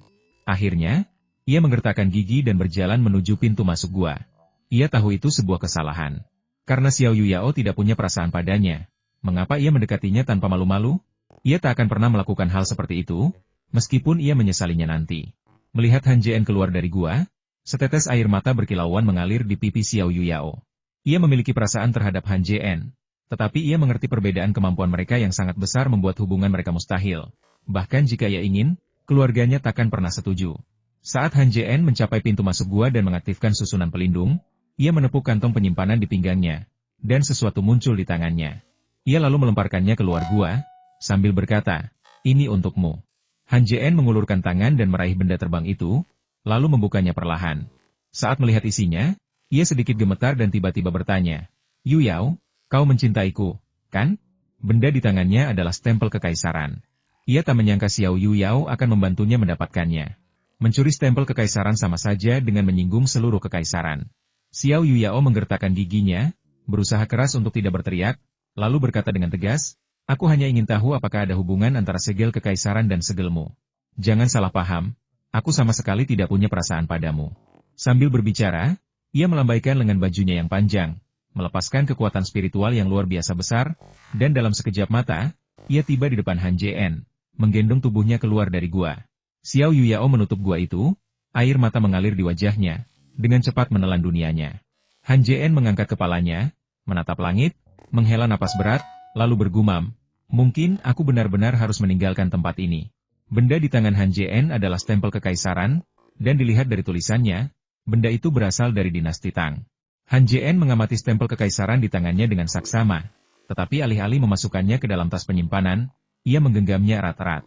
Kemudian, sosoknya melesat, dan ia menghilang di udara, tiba di gua yang telah ia ciptakan sebelumnya dalam waktu singkat. Susunan di luar gua telah runtuh, menampakkan gua yang lebih tinggi dari manusia. Pintu masuknya dipenuhi dahan-dahan kering dan daun-daun berguguran, tampak sangat sunyi. Ia melesat dan terbang langsung ke dalam gua. Di dalam, selain dahan-dahan kering dan daun-daun berguguran yang berserakan di tanah, keadaannya persis sama seperti saat ia pergi. Jelas, tak seorang pun ada di sana sejak ia pergi. Dengan lambaian lengan bajunya yang panjang, Han Jien mengirimkan angin puyuh ke seluruh area, menyapu ranting-ranting yang layu dan daun-daun yang berguguran lalu membawanya keluar dari gua. Setelah membersihkan gua, Han Jien mengeluarkan artefak sihir dan beberapa batu susunan dari tas penyimpanannya dan menatanya di sekitar gua. Batu-batu susunan tersebut berfungsi sebagai titik susunan, sementara artefak sihir tersebut berfungsi sebagai susunannya. Setelah susunan tersebut terpasang, Han Jien menyalurkan beberapa aliran energi spiritual ke dalamnya, dan susunan tersebut memancarkan cahaya putih dan mulai beroperasi dengan sendirinya. Setelah membentuk formasi, Han Jien mengeluarkan segel giok dao surgawi dari tas penyimpanannya dan meletakkan segel negara kekaisaran di atasnya. Saat keduanya bersentuhan, pemandangan yang luar biasa pun terjadi. Segel negara kekaisaran memancarkan cahaya menyilaukan, yang terus menyusut hingga berubah menjadi karakter emas kuno. Kemudian, dengan kilatan cahaya keemasan, segel tersebut memasuki segel giok dao surgawi. Indra ketuhanan Han Jien tetap terkunci pada segel giok dao surgawi. Ketika cahaya keemasan yang ditransformasikan dari segel negara kekaisaran memasukinya, segel giok dao surgawi membesar sedikit dan kemudian melepaskan kekuatan murni. Han Jien sangat gembira. Dugaan Xiao Yuyao benar. Memang ada rahasia yang tidak diketahui antara segel negara kekaisaran dan segel giok dao surgawi. Mungkin mereka awalnya satu, dan entah mengapa, mereka terpisah. Memikirkan hal ini, Han Jien dipenuhi kegembiraan dan tak sabar untuk berbagi kabar baik ini dengan Xiao Yuyao. Namun, mengingat sikap dingin Xiao Yuyao saat mereka berpisah, ia tak kuasa menahan napas. Setelah beberapa saat, Han Jien merenungkan segel giok dao surgawi. Saat itu, setelah menyerap segel kekaisaran dinasti Ming, segel giok dao surgawi tidak hanya memperoleh banyak kekuatan spiritual, tetapi juga mengembangkan kemampuan supernatural. Mungkinkah segel giok yang sekarang juga memperoleh kemampuan supernatural? Han Jien menggerakkan indera ilahinya dan memfokuskannya ke dalam segel giok. Kali ini, indera ilahinya tidak tertolak. Saat indera ilahinya memasuki segel giok, deretan karakter kuno muncul di benaknya mengumpulkan roh, membuat jimat, membentuk perisai, memadat embun. Melihat ini, karakter-karakter yang tersisa menjadi kabur, dan bagaimanapun ia melihatnya, ia tidak dapat memahami apa yang mereka katakan. Karakter-karakter itu diselimuti kabut putih, dan hanya 2 karakter yang samar-samar terlihat. Total ada 6 kabut seperti itu. Jika setiap kabut mewakili kekuatan ilahi segel surgawi, dan dengan mempertimbangkan 4 kekuatan ilahi yang telah terwujud, mungkinkah segel surgawi memiliki 10 kekuatan ilahi? Apa saja 6 kekuatan ilahi yang tersisa? Mungkinkah kekuatan-kekuatan itu diaktifkan hanya dengan segel kekaisaran lainnya? Jika memang begitu, mereka seharusnya segera mendapatkan segel kekaisaran negara lainnya sesegera mungkin. Han Jien hendak bangkit dan pergi, tetapi kemudian menyerah. Kultivasinya saat ini belum memadai. Mencoba merebut segel kekaisaran terlalu berbahaya. Jika ia bertemu seorang kultivator inti emas, ia mungkin tidak akan kembali. Han Jien mengamati bagian dalam segel dengan indera ilahinya, tetapi tidak menemukan sesuatu yang mencurigakan. Ia menariknya kembali. 4 kemampuan ilahi pertama terlintas di benaknya. Mengumpulkan roh mudah dipahami artinya memadatkan energi spiritual. Pembuatan jimat berarti menciptakan jimat, dan formasi perisai telah muncul. Tapi apa sebenarnya arti kondensasi embun ini? Sambil merenung, Han Jien terkejut menemukan bahwa energi spiritual murni yang dihasilkan di dalam segel giok dao surgawi setelah menyerap segel giok kekaisaran menghilang dengan sangat cepat. Han Jien mengerutkan kening. Energi di dalam segel itu belum menghilang ke udara. Kemana perginya? Han Jien sekali lagi memperluas indera ilahinya, merasakan setiap gerakan pada segel giok dao surgawi, dan akhirnya menemukan bahwa energi itu telah memasuki suatu ruang di dalam segel. Ruang itu, yang terletak di tengah bagian dalam segel, tampak seperti titik cahaya putih di permukaan. Energi spiritual telah masuk dan menghilang di dalam titik cahaya itu. Indera ketuhanan Han Jien tergerak, memasuki titik cahaya, dan ia melihat dunia seputih susu. Ruang ini tidak luas, diameternya kurang dari 3 meter, dan di dalam dunia kecil ini, seluruhnya terisi cairan seputih susu. Cairan ini mengandung energi yang sangat besar, dan setiap tetesnya seolah dipadatkan oleh kekuatan spiritual yang luar biasa besar. Melihat ini, Han Jien tersentak. Berapa banyak energi spiritual yang dibutuhkan untuk memampatkan cairan sebanyak itu? Tiba-tiba, sebuah buku yang pernah dilihatnya di pavilion kitab suci terlintas di benaknya, menyebutkan cairan ini cairan spiritual legendaris. Memikirkan efek cairan spiritual itu, Han Jien gemetar, matanya berbinar. Jika ia bisa menyerap cairan spiritual ini, kultivasinya pasti akan meningkat pesat. Namun bagaimana kita dapat mengekstrak cairan spiritual ini? Han Jien mengerutkan kening, bingung mencari solusi yang tepat. Tiba-tiba, ia teringat saat ia mengendalikan segel giok dao surgawi dan berbisik, "Segel giok dao surgawi, keluarkan cairan spiritual ini." Segel giok dao surgawi tetap diam, seolah tak mendengarnya. Han Jien tersenyum masam, indera ilahinya menyelimuti setetes cairan spiritual, mencoba mengeluarkannya dari penyimpanan spasialnya. Han Jien tidak menganggap serius metode ini, tetapi secara tak terduga berhasil. Ketika indera ketuhanannya meninggalkan ruang itu, cairan spiritual itu pun berhasil terbang keluar, akhirnya diselimuti oleh indera ketuhanannya dan terbawa keluar dari segel giok. Pada saat ini, setetes cairan spiritual melayang di depan Han Jien. Cairan spiritual itu berwarna putih susu di dalam ruang, tetapi setelah keluar, cairan itu menjadi sangat jernih. Cahaya menyinarinya, memancarkan cahaya redup, yang sangat indah. Memikirkan kegunaan cairan spiritual tersebut, Han Jien membuka mulut dan menghirupnya. Cairan itu langsung meleleh begitu masuk ke mulutnya, menyatu dengan aliran darahnya dan bersirkulasi dengan cepat. Kekuatan spiritual yang terkandung di dalamnya jauh melampaui ekspektasi Han Jien. Pembuluh darahnya hampir pecah. Han Jien segera menutup mata dan memasuki kondisi kultivasi. Energi spiritual murni yang terbentuk dari cairan spiritual tersebut dengan cepat bersirkulasi dalam darahnya. Akhirnya mencapai dantiannya. Cairan spiritual di dalam dantiannya mengalami transformasi yang cepat, dan kultivasi Han Jien berkembang dari tahap awal ke tahap tengah pembentukan fondasi, berhenti tepat sebelum mencapai tahap akhir. Han Jien membuka matanya, kilatan cahaya memancar di dalamnya. Setetes cairan spiritual telah memungkinkannya untuk menembus begitu banyak hal. Jika ia mendapatkan beberapa tetes lagi, mencapai tahap akhir pembentukan fondasi yang sempurna bukanlah masalah sama sekali. Dengan pikirannya, Han Jien mengeluarkan setetes cairan spiritual lagi dari segel giok dao surgawi, menelannya, lalu mulai mengedarkannya. Kultivasi melampaui siklus waktu. Meskipun tingkat kultivasi Han Jien meningkat pesat, itu hanyalah ilusi di dunia batinnya. Di dunia nyata, waktu bergerak begitu cepat. Sederhananya, apa yang terasa seperti momen singkat setelah Han Jien menyerap setetes cairan spiritual sebenarnya adalah 3 tahun di dunia nyata. Menyerap tetes kedua bahkan lebih lambat, membutuhkan waktu hampir 5 tahun bagi Han Jien untuk maju dari tahap pembentukan fondasi pertengahan ke tahap pembentukan fondasi akhir. Setelah mencapai tahap pembentukan fondasi akhir, Han Jien menggunakan 3 tetes cairan spiritual lagi untuk terus berkultivasi, menembus kesempurnaan agung dari tahap pembentukan fondasi akhir sebelum terpaksa berhenti. Han Jien tidak ingin berhenti berkultivasi, tetapi tingkat kultivasinya telah terhenti setelah mencapai tahap ini. Buku-buku di paviliun kitab suci menyebutkan masalah ini. Untuk menerobos dari tahap pembentukan fondasi ke tahap inti emas, tidak hanya dibutuhkan energi spiritual yang besar, tetapi juga stabilitas kekuatan seseorang. Kultivasi Han Jien meningkat terlalu cepat, dan kekuatannya tidak cukup stabil. Jika terjadi pertempuran, ia tidak akan mampu melepaskan kekuatan penuh yang diharapkan dari seorang kultivator pembentukan fondasi. Menstabilkan kultivasi juga penting sebelum menerobos ke tahap inti emas. Hanya setelah menstabilkan kultivasi seseorang dapat terus meningkatkan energi spiritual. Karena tidak punya pilihan lain, Han Jien memasuki kondisi kultivasi sekali lagi, di mana ia benar-benar lupa waktu. Hari itu, Han Jien terbangun dari kultivasinya, kilatan cahaya melintas di matanya sebelum menghilang. Ia hendak bangun ketika melihat segel giok dao surgawi di sampingnya kembali mengumpulkan energi spiritual di sekitarnya. Energi spiritual di dalam gua telah lama terkuras, semuanya berasal dari pegunungan. Pegunungan tempat ia berada tandus, tanpa tumbuhan, dan di banyak tempat bahkan telah berubah menjadi pasir. Terlihat jelas betapa miskinnya energi spiritual di sini. Jika penyerapan ini terus berlanjut, gunung itu tidak akan pernah mampu menghasilkan energi spiritual lagi, dan akan menjadi gunung mati.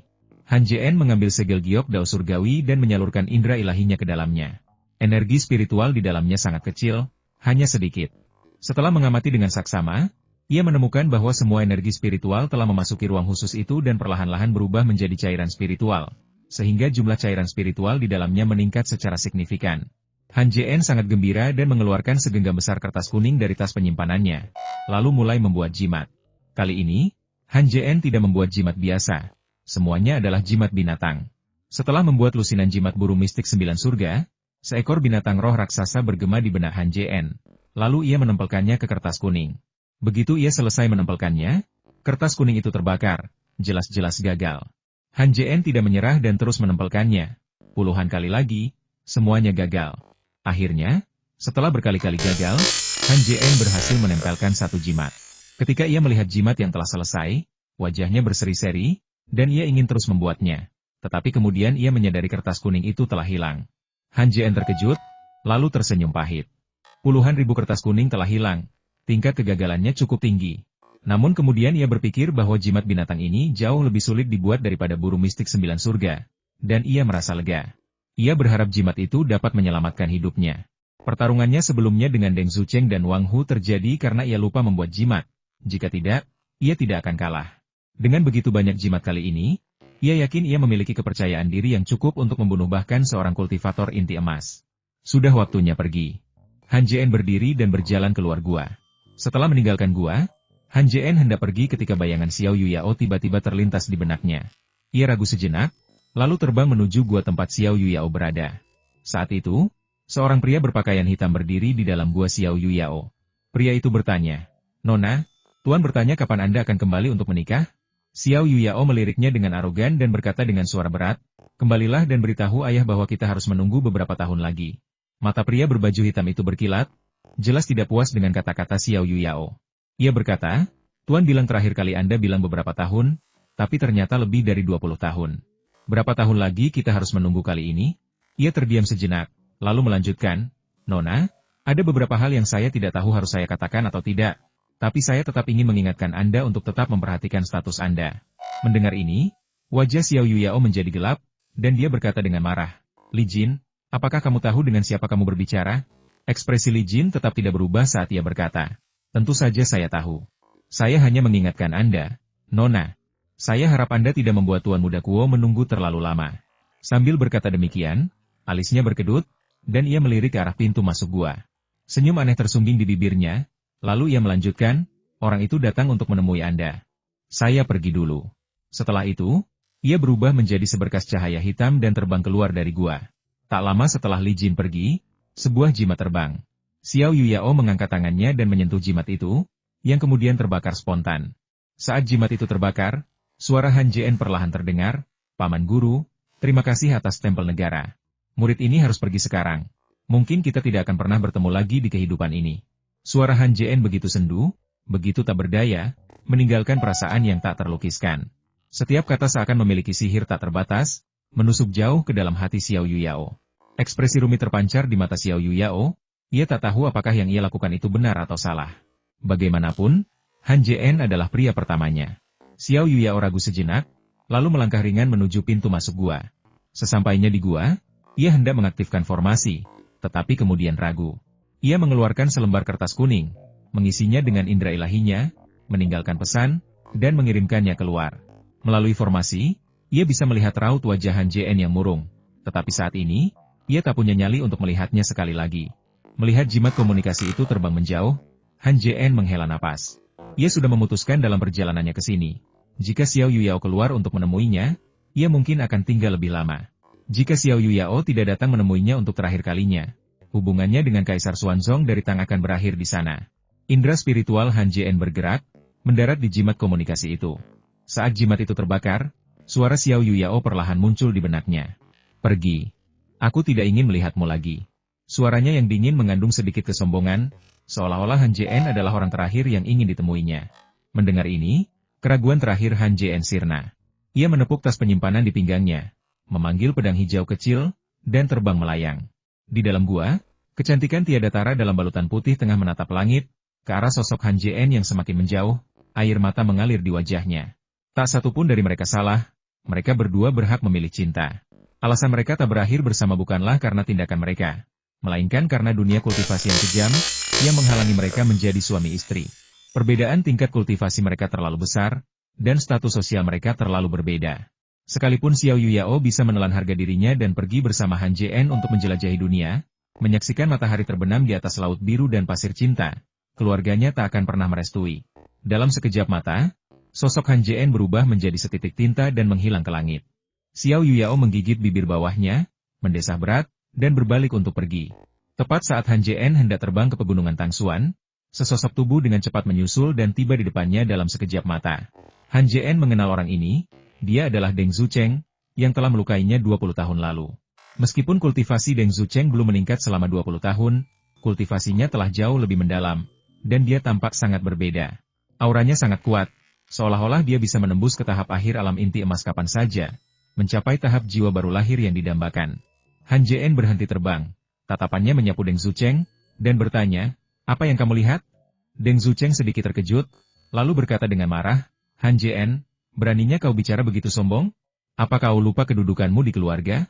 Senioritas?" Han Jien mencibir dan berkata, "Aku berhenti memperlakukanmu sebagai kakak seniorku sejak kau menyerangku." Deng Zucheng tertawa dan berkata, "Kau anggap aku apa? Itu tidak penting. Yang penting kau akan mati di sini hari ini." Sambil berkata begitu, ia tiba-tiba teringat sesuatu dan melanjutkan, "Han Jien, kau beruntung aku tidak membunuhmu 20 tahun yang lalu. Karena aku sudah bertemu denganmu, mari kita lihat apakah ada yang bisa menyelamatkanmu." Kilatan pembunuh melintas di mata Han Jien. Ia menepuk tas penyimpanan di pinggangnya, dan 10 jimat binatang muncul di tangannya. Melihat jimat binatang itu, wajah Deng Zucheng berubah serius.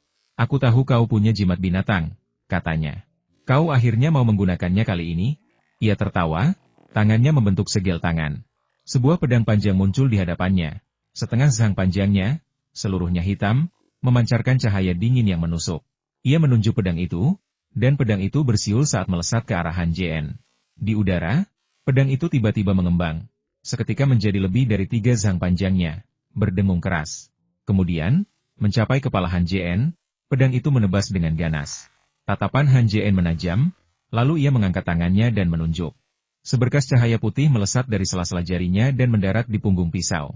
Dengan bunyi dentang, cahaya putih itu menghilang, dan kecepatan jatuhnya pedang panjang itu hanya melambat sedikit. Deng Zucheng mendengus dingin dan berkata dengan nada menghina, "Sihirmu tidak bisa mematahkan seranganku. Sebaiknya kau keluarkan jimatmu." Han Jien menjentikan pergelangan tangannya, melemparkan jimat di tangannya. Di udara, jimat itu berubah menjadi 10 burung mistik 9 surga. 5 diantaranya terbang menuju pedang panjang hitam, sementara 5 lainnya terbang lurus ke arah Deng Zucheng. Pada saat yang sama, Han Jien bergerak mundur, hanya untuk menyadari bahwa indera keilahiannya telah dikunci oleh Deng Zucheng. Ia tiba-tiba mengangkat tangannya dan melepaskan 3 jari energi spiritual ke arah Deng Zucheng secara berurutan. Saat pedang panjang itu jatuh, 2 burung mistik 9 surga menyerbu, lalu bertabrakan dan meledak. Dampak dahsyat itu menyebar keluar, seketika meredupkan energi spiritual yang terkandung di dalam pedang panjang itu. Sebelum Deng Zucheng sempat menyalurkan energi spiritualnya sendiri, 2 burung mistik 9 surga lainnya bertabrakan dan meledak. Gelombang kejut ini menghantam pedang panjang itu, menyebabkan energi spiritualnya langsung menghilang. Pada saat itu, Burung mistik 9 surga kelima dengan cepat terbang dan mematuk bagian belakang pedang. Dengan suara dentang, kesadaran ilahi di dalam pedang itu runtuh, dan pedang panjang itu, yang kini tanpa kendali ilahi, jatuh dari langit. Pedang panjang ini adalah senjata ajaib kelahiran Deng Zucheng. Karena pedang itu rusak, Deng Zucheng langsung batuk darah. Sebelum ia sempat pulih dari keterkejutannya, 5 burung mistik 9 surga telah terbang mendekat. Ia meraung, dengan cepat membentuk segel tangan, melepaskan bola api merah yang terbang menuju burung mistik 9 surga. Bola api itu mengandung energi yang sangat besar. Jika mengenai burung mistik 9 surga, mereka pasti akan hancur. Namun, burung mistik 9 surga sangat cepat, dan saat bola api itu tiba, mereka sudah lenyap. Deng Zucheng tidak menunjukkan kepanikan. Ia menepuk dadanya dengan tangan kanan, dan setetes esensi darah melayang di hadapannya. Ia menyentuh esensi darah itu dengan jarinya, lalu dengan cepat menariknya ke udara. Dalam sekejap mata, sebuah susunan raksasa berwarna merah darah terbentuk. Tak terhitung banyaknya huruf kuno berada di dalam jimat tersebut. Di tengah kilatan cahaya darah, Deng Zucheng menyalurkan energi spiritual ke dalam susunan berwarna merah darah itu, lalu berteriak, "Diam di angkasa." Kilatan cahaya merah tua muncul di susunan merah darah, berubah menjadi garis-garis merah yang memancar keluar. Dalam sekejap mata, area dalam radius 100 kaki dari Deng Zucheng diselimuti oleh riak-riak merah ini. Ruang yang diselimuti itu tampak membeku seketika, dan sosok burung mistik 9 surga tetap melayang di udara. Wajah Deng Zucheng sedikit pucat, jelas menunjukkan bahwa mantra itu telah menghabiskan banyak energi spiritualnya. Ia tertawa terbahak-bahak, menepuk-nepuk kantong penyimpanan di pinggangnya, mengeluarkan pil merah, dan mengunyahnya sambil berkata, "Han Jien, mari kita lihat bagaimana kau melawanku." Saat ia berbicara, bola-bola api yang ia kendalikan bertabrakan dengan burung mistik 9 surga, langsung melelehkannya dengan panas yang dahsyat. Setelah melelehkan burung mistik 9 surga, bola-bola api itu, setelah kehabisan energi, runtuh dengan keras, menghilang menjadi percikan-percikan api di udara.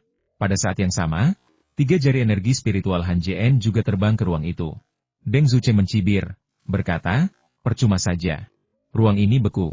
Tak ada mantra yang bisa." Sambil berbicara, ia melihat 3 cahaya putih terbang ke ruang beku itu dan, alih-alih berhenti, malah melesat cepat ke arahnya. Matanya terbelalak tak percaya. Ia menelan kata-kata yang hampir terucap dan berseru, "Bagaimana mungkin? Bagaimana mantramu bisa lepas dari batasan ruang?" Setelah mengatakan itu, Deng Zucheng tidak berpikir 2 kali dan mencoba melarikan diri. Meskipun Deng Zucheng terbang cepat, indera ketuhanan Han Jien tetap melekat padanya, dan cahaya putih itu akan mengikutinya kemanapun ia terbang. Setelah terbang beberapa saat, Deng Zucheng menyadari bahwa jarak antara dirinya dan jari spiritual itu tidak hanya tidak bertambah, tetapi justru semakin dekat. Ia berteriak pelan, mengeluarkan perisai dari tas penyimpanannya, dan mengangkatnya. Pada saat yang sama, ia membuat segel tangan, bersiap untuk melancarkan serangan lain pada Han Jien. Niat membunuh terpancar di mata Han Jien. Cahaya putih menyala di tangannya, dan cermin perunggu gagak emas pun muncul. Ia melancarkan serangan jari energi spiritual ke cermin tersebut, lalu menggabungkan kedua energi tersebut. Belajar dari pengalaman sebelumnya, penggabungan kali ini jauh lebih cepat. Setelah beberapa tarikan napas, kedua energi tersebut menyatu.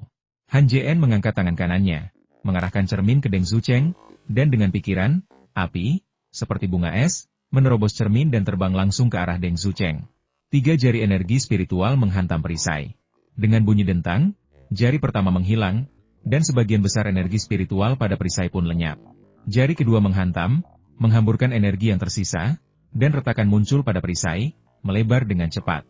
Ketika jari ketiga tiba, perisai pun runtuh dengan bunyi retakan. Jari energi spiritual menembus perisai yang hancur dalam sekejap dan terbang menuju Deng Zucheng. Mantra Deng Zucheng belum selesai ketika ia melihat cahaya putih mendekat. Kilatan tekad melintas di matanya, dan ia meninggalkan formasi yang hendak ia lanjutkan, meraih cahaya putih itu. Cahaya putih itu tertahan di tangannya, dan untuk mencegahnya memasuki tubuhnya, sejumlah besar kekuatan spiritual terkondensasi di permukaan telapak tangannya, mencoba menghentikan jari kekuatan spiritual itu. Kekuatan spiritual yang terkandung di dalamnya memiliki daya melahap, dan kecepatan melahapnya sangat cepat. Kekuatan spiritual yang dilepaskan Deng Zucheng tidak dapat mengimbangi kecepatan melahapnya. Melihat ini, dahi Deng Zucheng dipenuhi keringat dingin. Mengingat legenda tentang Han Jien di dalam sekte, ia menyadari bahwa pembunuhan Han Jien terhadap beberapa kultivator inti emas di Pegunungan 9 Surga bukanlah rumor sama sekali. Han Jien benar-benar memiliki kekuatan itu. Memikirkannya sekarang sia-sia. Deng Zucheng berteriak pelan, melepaskan seluruh kekuatan spiritualnya. Tepat ketika kekuatan spiritualnya hampir habis, ia nyaris berhasil menangkis serangan melahap jari kekuatan spiritual itu. Sebelum Deng Zucheng sempat bernapas lega, Api yang berterbangan dari cermin perunggu sudah mengenainya. Ia tak sempat merapal mantra dan buru-buru mengeluarkan segenggam jimat dan artefak sihir pertahanan dari tas penyimpanannya untuk melindungi diri. Suhu di dalam api itu luar biasa tinggi. Jimat-jimat itu meleleh begitu berubah menjadi mantra. Dalam sekejap mata, semua jimat lenyap, dan artefak sihir pertahanan yang tersisa, tanpa masukan energi spiritual, tak mampu mengerahkan kekuatan pertahanan maksimalnya dan hancur dalam satu serangan. Api mendekati Deng Zucheng. Meskipun telah menyusut jauh, energi yang terkandung di dalamnya tidak bisa diremehkan. Deng Zucheng sudah merasakan kematian. Kilatan tekad melintas di matanya, dan ia tiba-tiba tertawa terbahak-bahak. Han Jien, kalau kita mau mati, kita mati bersama. Energi spiritual di tubuhnya langsung menjadi kacau, dan energi yang tersisa melonjak hebat menuju inti emas di dalam tubuhnya. Kemudian, energi penghancur dunia muncul di dalam tubuhnya, dan dengan raungan yang memekakan telinga, tubuhnya meledak, darah dan daging berceceran di mana-mana. Kekuatan tumbukan yang sangat besar terpancar dari titik ledakan, berubah menjadi gelombang kejut yang hampir nyata, dan menyebar dengan cepat keluar. Api itu runtuh begitu bersentuhan dengan gelombang kejut.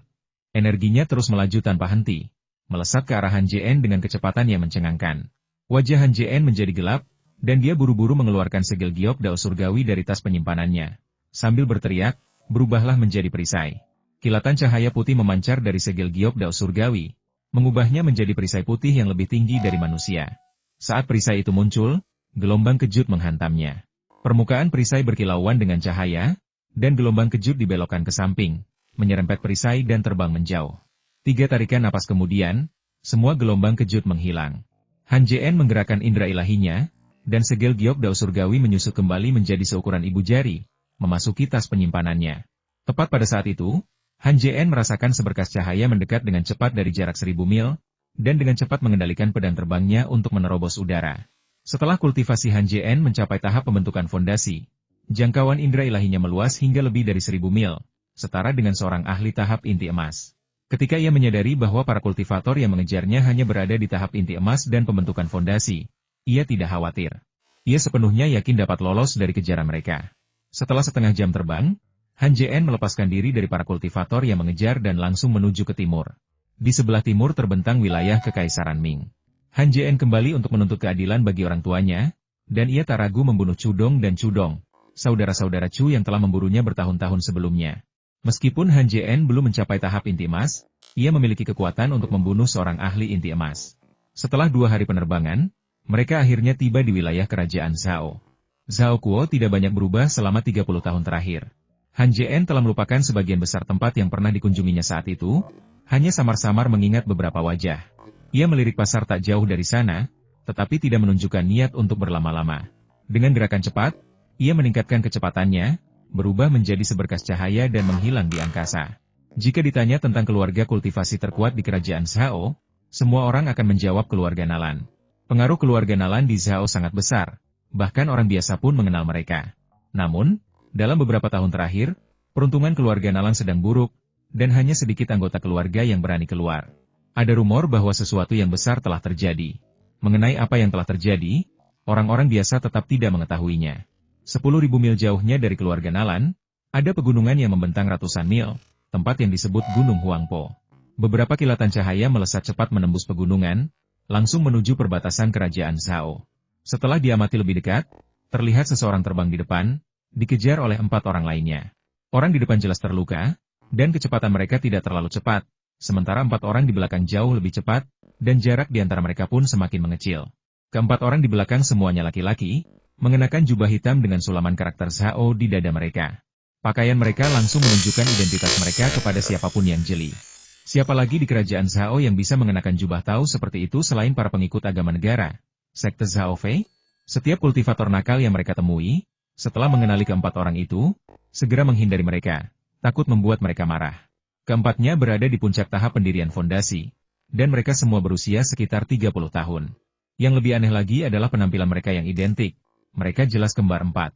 Mata pemimpin itu bersinar terang, tatapannya tertuju pada kultivator yang melarikan diri di depan. Melihat mereka kurang dari setengah mil jauhnya, ia tertawa dan berkata, "Nalan Jingyi, jangan coba-coba lari. Sekalipun kau berada di puncakmu, apalagi sekarang kau terluka, kau takkan bisa lolos dari kami berempat." Mendengar ini, ketiga orang lainnya tertawa terbahak-bahak, mata mereka berbinar-binar karena kegembiraan. Zhao Si melirik Nalanjingi yang melarikan diri dan tertawa. Kakak ketiga, kenapa kau buang-buang napas bicara dengannya? Lihat aku. Ia menarik napas dalam-dalam dan berteriak, Nalanjingi, asal kau melayani kami berempat dengan baik nanti, kami akan mengampuni nyawamu. Kalau kau terus berlari seperti ini, hasilnya akan sama saja. Kemanapun kau lari, kau tetap harus melayani kami. Kakak-kakak, pada akhirnya, hahaha. Mendengar ini, semua orang tertawa lebih keras. Zhao San melirik kakak laki-lakinya di sampingnya dan berkata, Kakak, bolehkah aku pergi dulu nanti? Zhao Yi mendengus dan berkata dengan nada tidak puas, kamu selalu pergi duluan, tapi tidak kali ini. Akhirnya aku bisa turun gunung. Jadi kali ini aku akan bersenang-senang. Zhao San berkata dengan agak tidak senang. Kamu kan kakak laki-laki, apa salahnya membiarkan adik laki-lakimu berbuat sesuka hatinya? Sebelum Zhao Yi sempat menjawab, Zhao Er berkata, kakak ketiga, kalau ada yang harus maju duluan, akulah orangnya. Sekarang belum giliranmu. Kenapa bukan giliranku? Kata Zhao San dengan kesal. Melihat keempatnya hendak bertengkar, Zhao Si, yang berdiri di dekatnya, segera mencoba menengahi. Berkata, baiklah, saudara-saudara, berhentilah bertengkar. Kita tunggu sampai kita menangkap gadis itu duluan. Wajah ketiga lelaki itu menjadi gelap, dan mereka semua menatap Zhao Si. Berkata serempak, keluar dari sini, bukan urusanmu untuk bicara. Zhao Si merasa frustrasi. Ia menghela napas dan hampir saja terjun ke dalam dunia terbang ketika melihat Nalanjingi, yang sedari tadi berlari di depan, berhenti. Matanya berbinar dan ia berkata, lihat, dia sudah menyerah terbang. Lalu, seolah teringat sesuatu, ia cepat-cepat menambahkan, siapapun yang sampai di sana duluan boleh kembali. Ia mempercepat lajunya dan terbang menuju Nalanjingi.